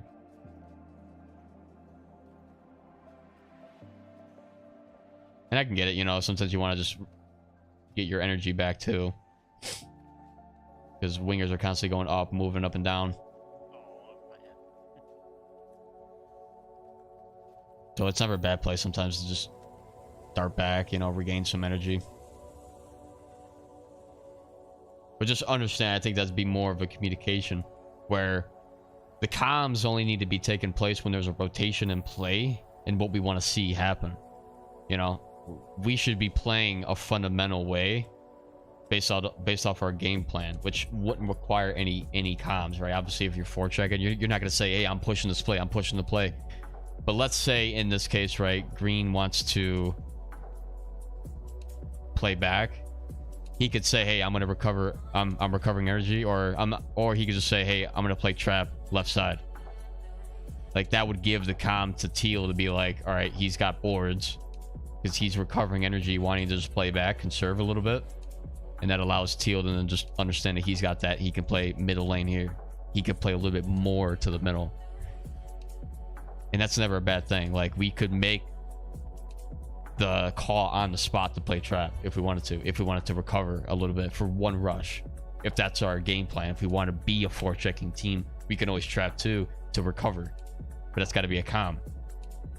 And that would mean then that Green should be placing himself right here. And that's it. Look at me. I'm in this guy's grill. Like, when I'm on somebody, I'm on them. I was so much on that center right there trying to make a cut. I don't think you can play that any better. Because he's got nowhere to go. Big time. You want to talk about man-to-man coverage? I was man-to-man, face-to-face, nose-to-nose coverage is what I was right there. I don't think you could play that any better. Like, that's insane a little bit.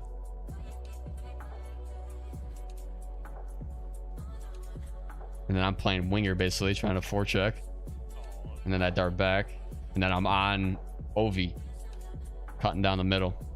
Now I push this. Green or yellow was a little bit out. Now we kind of made a rotation there between me and yellow. The comms need to take place for rotations a little bit more often. Oh Jesus, I killed that guy.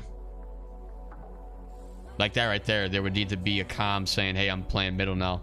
In that case, it'd be Green because I took his spot.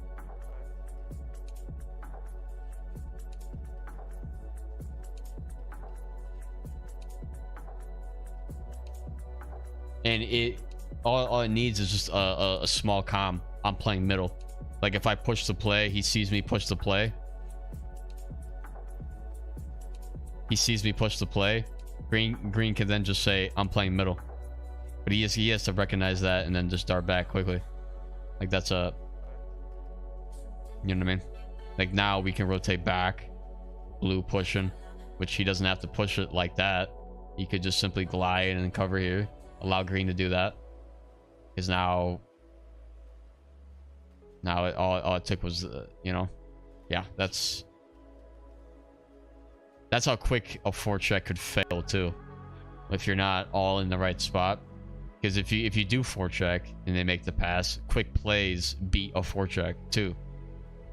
And I pushed it. I wasn't necessarily covering middle. So now it's a 4 on 2. Or 3 on 2, technically. In this case, he's playing back. Push it there. The reason they get this puck is because he's just gliding right to the post. Of course he's going to get that puck. We're all spun around right here because that's just how it was. Why wouldn't he get this puck right here? No matter how many times you poke. No matter how many times you poke.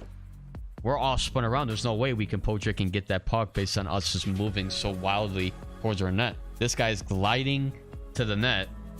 He's going to get that puck that's there and shoot it. Of course.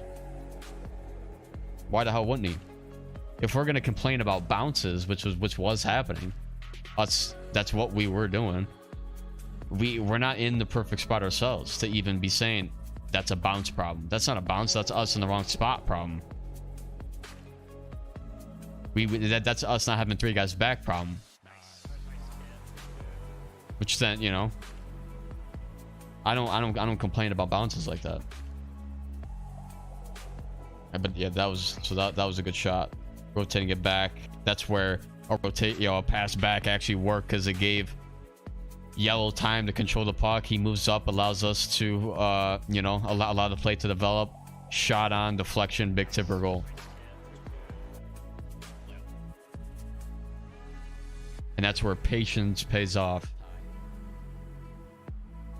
Or you could have fed the 1T2, I think, to Nick. That was even wide open as well. Big hit there. There's a rotation back.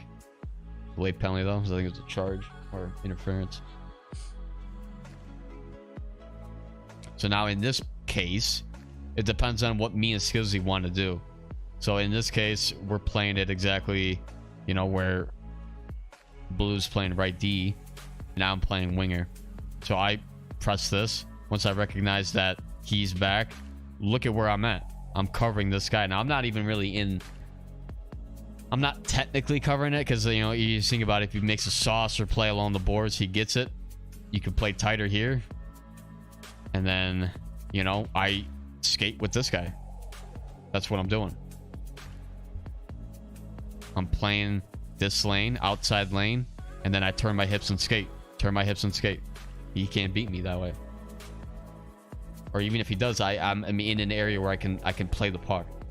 You want to be able to play the puck, and that's play tighter to your man by not allowing him to get around you, instead of trying to play off him and say, you know, I need more space, let me play off. No, if you're getting beat, play tighter on the guy.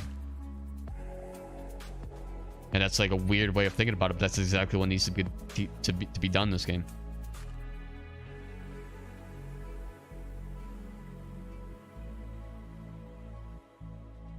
Sauce it up. All right, so now Blue's sort of caught up. I'm playing right D now. Now Blue's, all right, he's deciding to play that. Perfect. That was great. Wow. Great coverage right there. So we're pressing it here, which you can do that. He's then gonna play that. He sort of played that man. He could have then skated up, but if, you know, if he broke off and played that. This guy's not really in a good spot to score. You kind of have to just let him go. Great spot here. We were in a great spot there. He was in a great spot here. In a PK, you kind of need to let one guy go anyway. So good PK right there.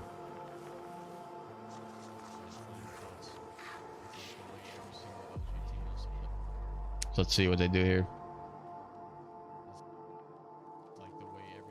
Good poke. Now I'm rotating. I'm back playing right D now. Nice. And yep, you just keep him to the outside and that's it. Puck went all the way around, didn't it?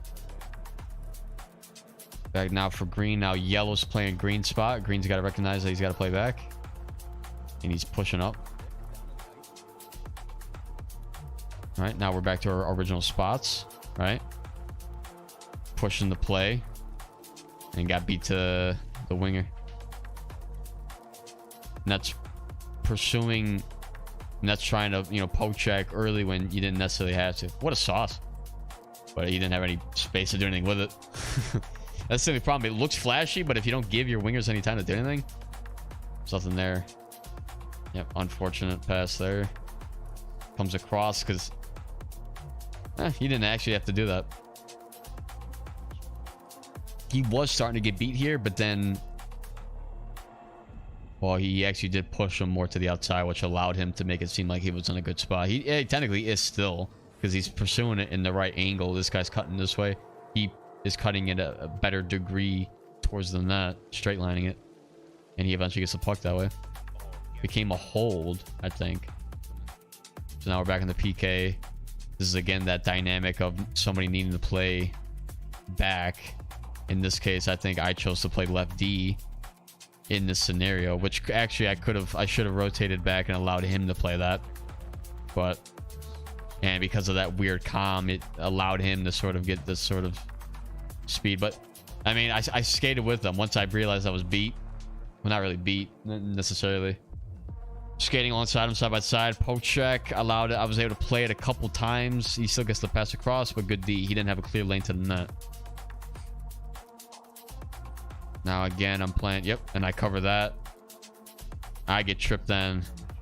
And we go to a 4-on-4.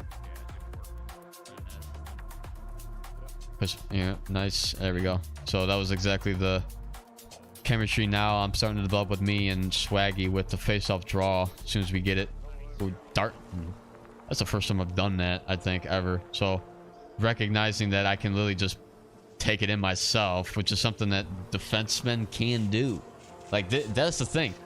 We're holding on to the puck too long at times, but then sometimes we get rid of it too quickly. And this is one of those times where there's no need. You got all the space to make something happen. Control it a little bit. Like, this could be the same if I'm a defenseman deciding to just make a couple cuts and then beamlining it right for the net. Didn't score, but that's the right type of play that we need to be seeing more from our defensemen, breaking it out. And then same with our forwards too, sometimes having that confidence to just take it in themselves. That's why you see Chris doing that all the time, because he's gotten comfortable with the puck. He's able to do that. Something that I'm learning more and more as I play.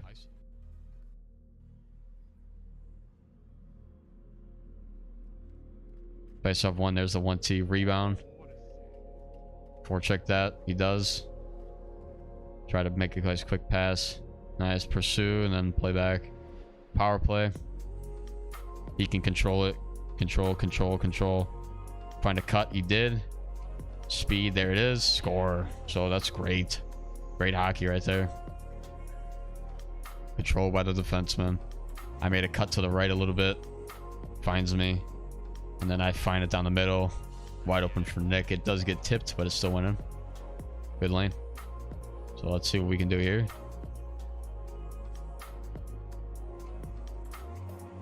To be fair, I'm not quite sure what to do here as a center. Like, I'm looking at myself again. It's one of those times where I just like, where do I cut? But maybe I just don't make a cut, you know? Maybe I just sort of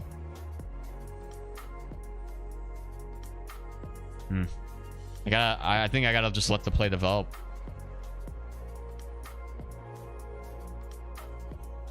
In the case where we want to do a give and go with the winger, let's say it was a pass here, I would have to wait for that pass to be made, because let's say before I start cutting in that direction, because if Blue were to get this puck and let's say the defenseman's about to line him up, if I'm over here, he can't make a pass to me. Well, you know, so in this case where a give and go could be the play, if he were to actually start beamlining it and he need to make a pass here, I would have to sit here for a little bit, and then I now have to look at my defenseman. Where's he moving? And then if he makes his decision to pass here, then I start moving, and now it's a give and go. But if I can't make the cut then early, I can't off the draw start moving in that direction. You see what I'm doing? Because I got no lane. I'm going back and forth for nothing. He loses the puck kind of early here, but that's something I'm starting to look at center. So definitely something I'm going to do next time I start playing.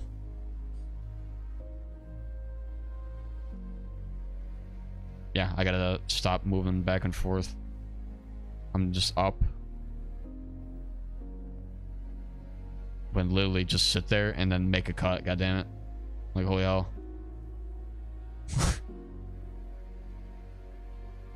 Like, I'm going back and forth. Like, make a cut. God damn it. Like, go. I mean, now I do it, so I don't know. It just looks weird. Like, it's slow. You know what I mean? I look at LG guys. They make a cut and it's like right on their blade. You know what I mean? Because it's the right play. Right up there. Nice. Jam play in front, scrambled. This is where the physics of the game start to take a shit. When there's 5 guys right there trying to grab the puck and we're all just like... It's so freaking nasty to look at. Look how fast he passed that right there. Alright. Got a rotation back. So Green's got to recognize he's got to play center until I'm there. Now he plays boards. Crazy. Blasting it down, goes back to him. And then shot on. Great play.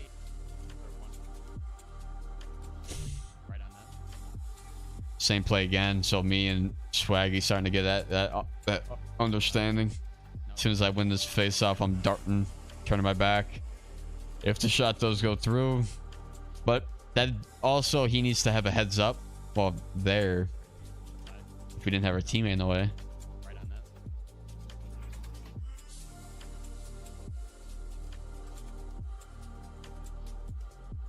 So I need to, all right, so then what I need to do then is call it out better. I can't just say straight back. I gotta say, like, to Swaggy or something like that. Like, I gotta let him know that that's the direction I'm going to. Because Aero might be thinking that I'm trying to swing it, you know, I could be swinging it to him if I win a draw. And that's gotta be me, you know, and that's why he pushed up there. Maybe he's gonna try to get it, make a play, but it got in the way of our teammate because of a miscommunication right there. Passing it up. So mark the last spin back quickly, right? From TEAL in the offensive zone. He's got to be already turning and going back. Imagine, you know, quick pass there, pass. That should have been a play right to him. I'm not sure what he was doing. Maybe he wanted to do it and he wanted going offside. Yeah, not the right play there by that guy. Forecheck. Covering middle lane. Now I'm pursuing him. Yep, not marking. That should be an easy interception. Green's caught down low. And then he goes back up. So not really a problem. Sometimes wingers can push, you know. It's just a matter of them rotating back quickly. I pushed this. I feel like I had a good enough angle on it. So that's a good coverage there by yellow. Something that I do a lot too. When I don't see the red guy, like when I see red beat, if I was to play defense, I would play tighter here instead of like just playing out here and having this lane wide open. I play tighter here. So now it's mark, man mark, allowing this guy to sort of be in the wind for now. And maybe the winger then catches that. So that's a good coverage. Shot on. They're looking for a tip.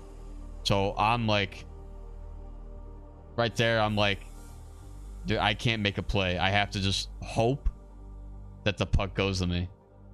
That the puck continues on my stick, and it does. Control, and then easy sauce along the boards. Now he does get crushed here, so that's a bad play. If he doesn't try to go up, well, yeah. I don't know. I mean, I think in that case, if this guy's so close here, you're not really looking to beat him. You're kind of just looking to be this outlet option here. Imagine him receiving it right here and then skate a little bit. This guy gets baited, pass here. Now it's 2-on-1 instead of him being up so far, which he's not even really that far up. It's just a matter of the puck kind of getting to him. Yep, and now he gets crushed by him again. And I get crushed by him. So now we're all over the place. But, I mean... Alright, let's see what happened here, though. Poke check. That's 50-50.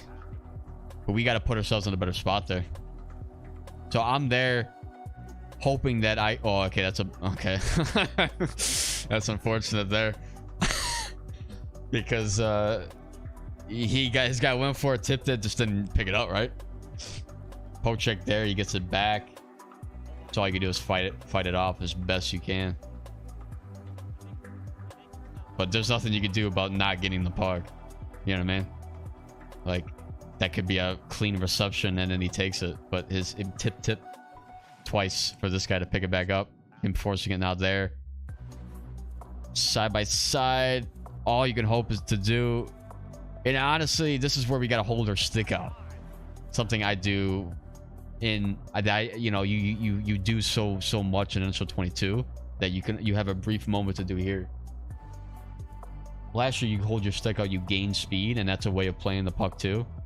This year, obviously you poke check, you lose speed, but in some cases, this area now where all you're trying to do is stop him from driving to the net clean.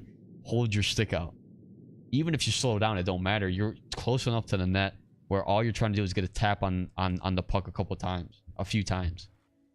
Imagine the stick still being held out. He sort of poke checked and then let it go.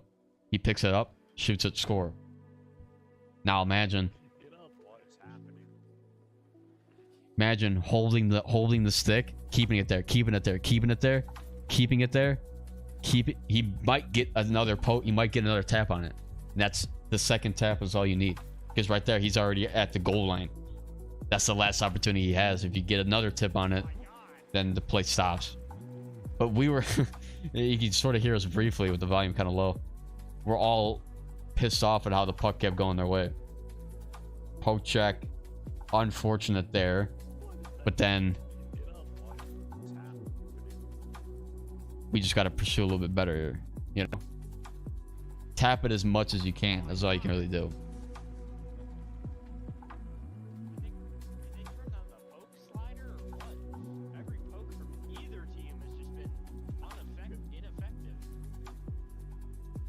Yeah, the post checks were ineffective, but you got to play for the 5th or 6th poke.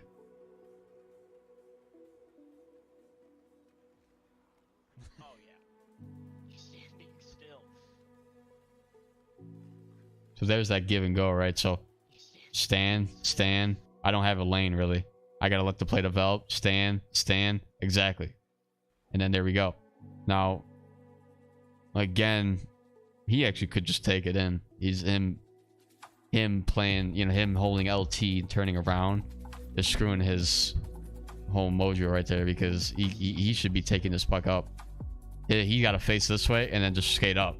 He got it. These guys aren't home blue line. There's no reason for this pass to even be made a second time. But looking back at that, for me, in case that was the case and he needed to make a pass to me, he can make that if I'm standing here like this. Stand for a brief moment to let the play develop, and then now I have speed into the zone. So okay, now that's something I'm starting to get now. At least for me. That's why, you know, hey, that's why we do this, right? Probably look at game film, not just for, you know, what I want to see, but stuff that I can do better myself. Because I don't play a whole lot of center. I mean, that's kind of a lie a little bit. I've been playing a lot more center as of late, but I don't play center as often as I do like defense.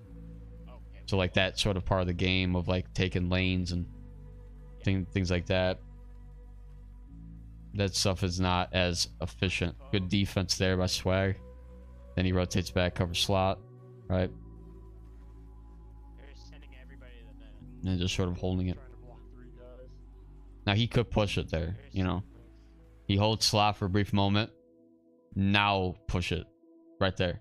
As soon as this guy sort of makes the choice to cut in, if he were to push it, he could blast him. We got guys covering in the middle. You know, we would have guys covering. I think if I saw Swaggy darting, I would have then rotated a little bit down low. Hopefully.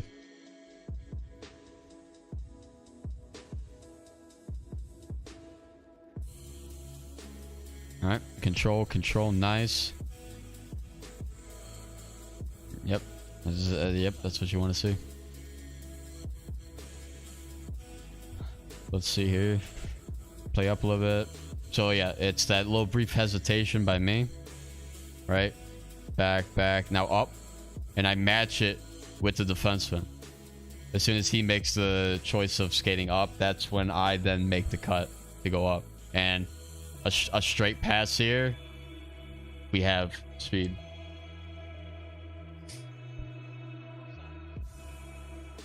And a breakaway.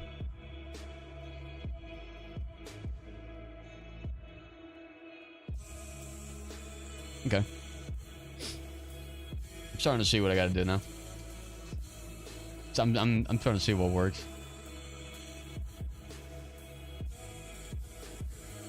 Every little bit helps, you know what I mean? And you know, for my guys, you know, if they look at this, it should be nothing, you know, taken personal. We're all just kind of looking to get better. What I say isn't always 100% correct, but it's just what I think would look the most efficient. So I mean, any notes that these guys want to make for themselves, for the group, you know, it's definitely open for us all. My you know, what I say isn't going to be final, you know what I mean? We got to all chip in every now and then. But hopefully they're taking a look at this and saying, you know, hey, this is okay. Taking small little things here and there. But yeah.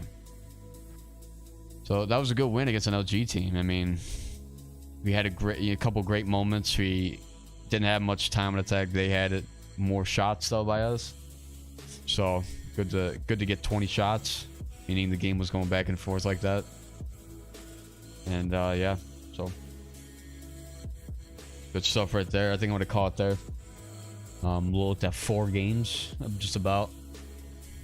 And yeah, so hopefully we'll play again tomorrow.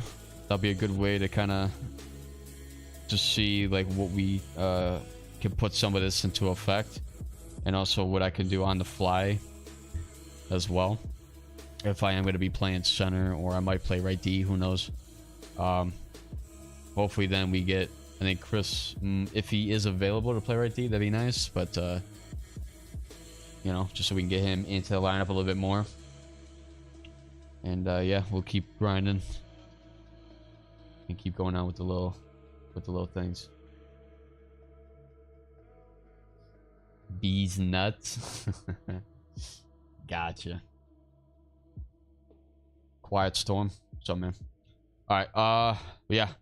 Hope you guys enjoyed. I'm gonna call it there. Again, one last final note. You know, I got my second channel. I'm gonna be playing a couple, you know, different games, whatever. If you guys do want to, you know, sub to that, post it again on the in the chat. If you guys just want to have a little one last little look at it. Not sure exactly what I'm gonna do. You know, it's gonna be just a bunch of different games. It's not gonna be something too crazy. I'm just gonna live stream, maybe might cut a little bit into it. But you guys want to take a look at there? Brand new channel, you know, and we're just gonna be playing a bunch of different other games, right? Obviously, main channel NHL. This second channel, Hack Plays, is just playing other games, and that's pretty much all it is. And yeah, you guys can give me suggestions for certain games if you guys want to see it. But I got a bunch of games that I have in mind that I can definitely pursue here. Some new games that'll be coming out. One that's in September, Starfield, that I'm definitely want to play on this channel. Something that would be nice to get a nice little playthrough on, and then I'll expand it to other games every now and then. Again, it's not gonna be too crazy. I'm not gonna be like super consistent on that. Because this is more, you know, obviously main channel is more important here. But just something, you know, if I'm playing other games, I can live stream and you guys can, you know, watch it a little bit, whatever, if you guys want. And yeah, believe in yourselves, imagine, of course. But all right, just want to say that. Hope you guys enjoy them, and I'll catch you guys next.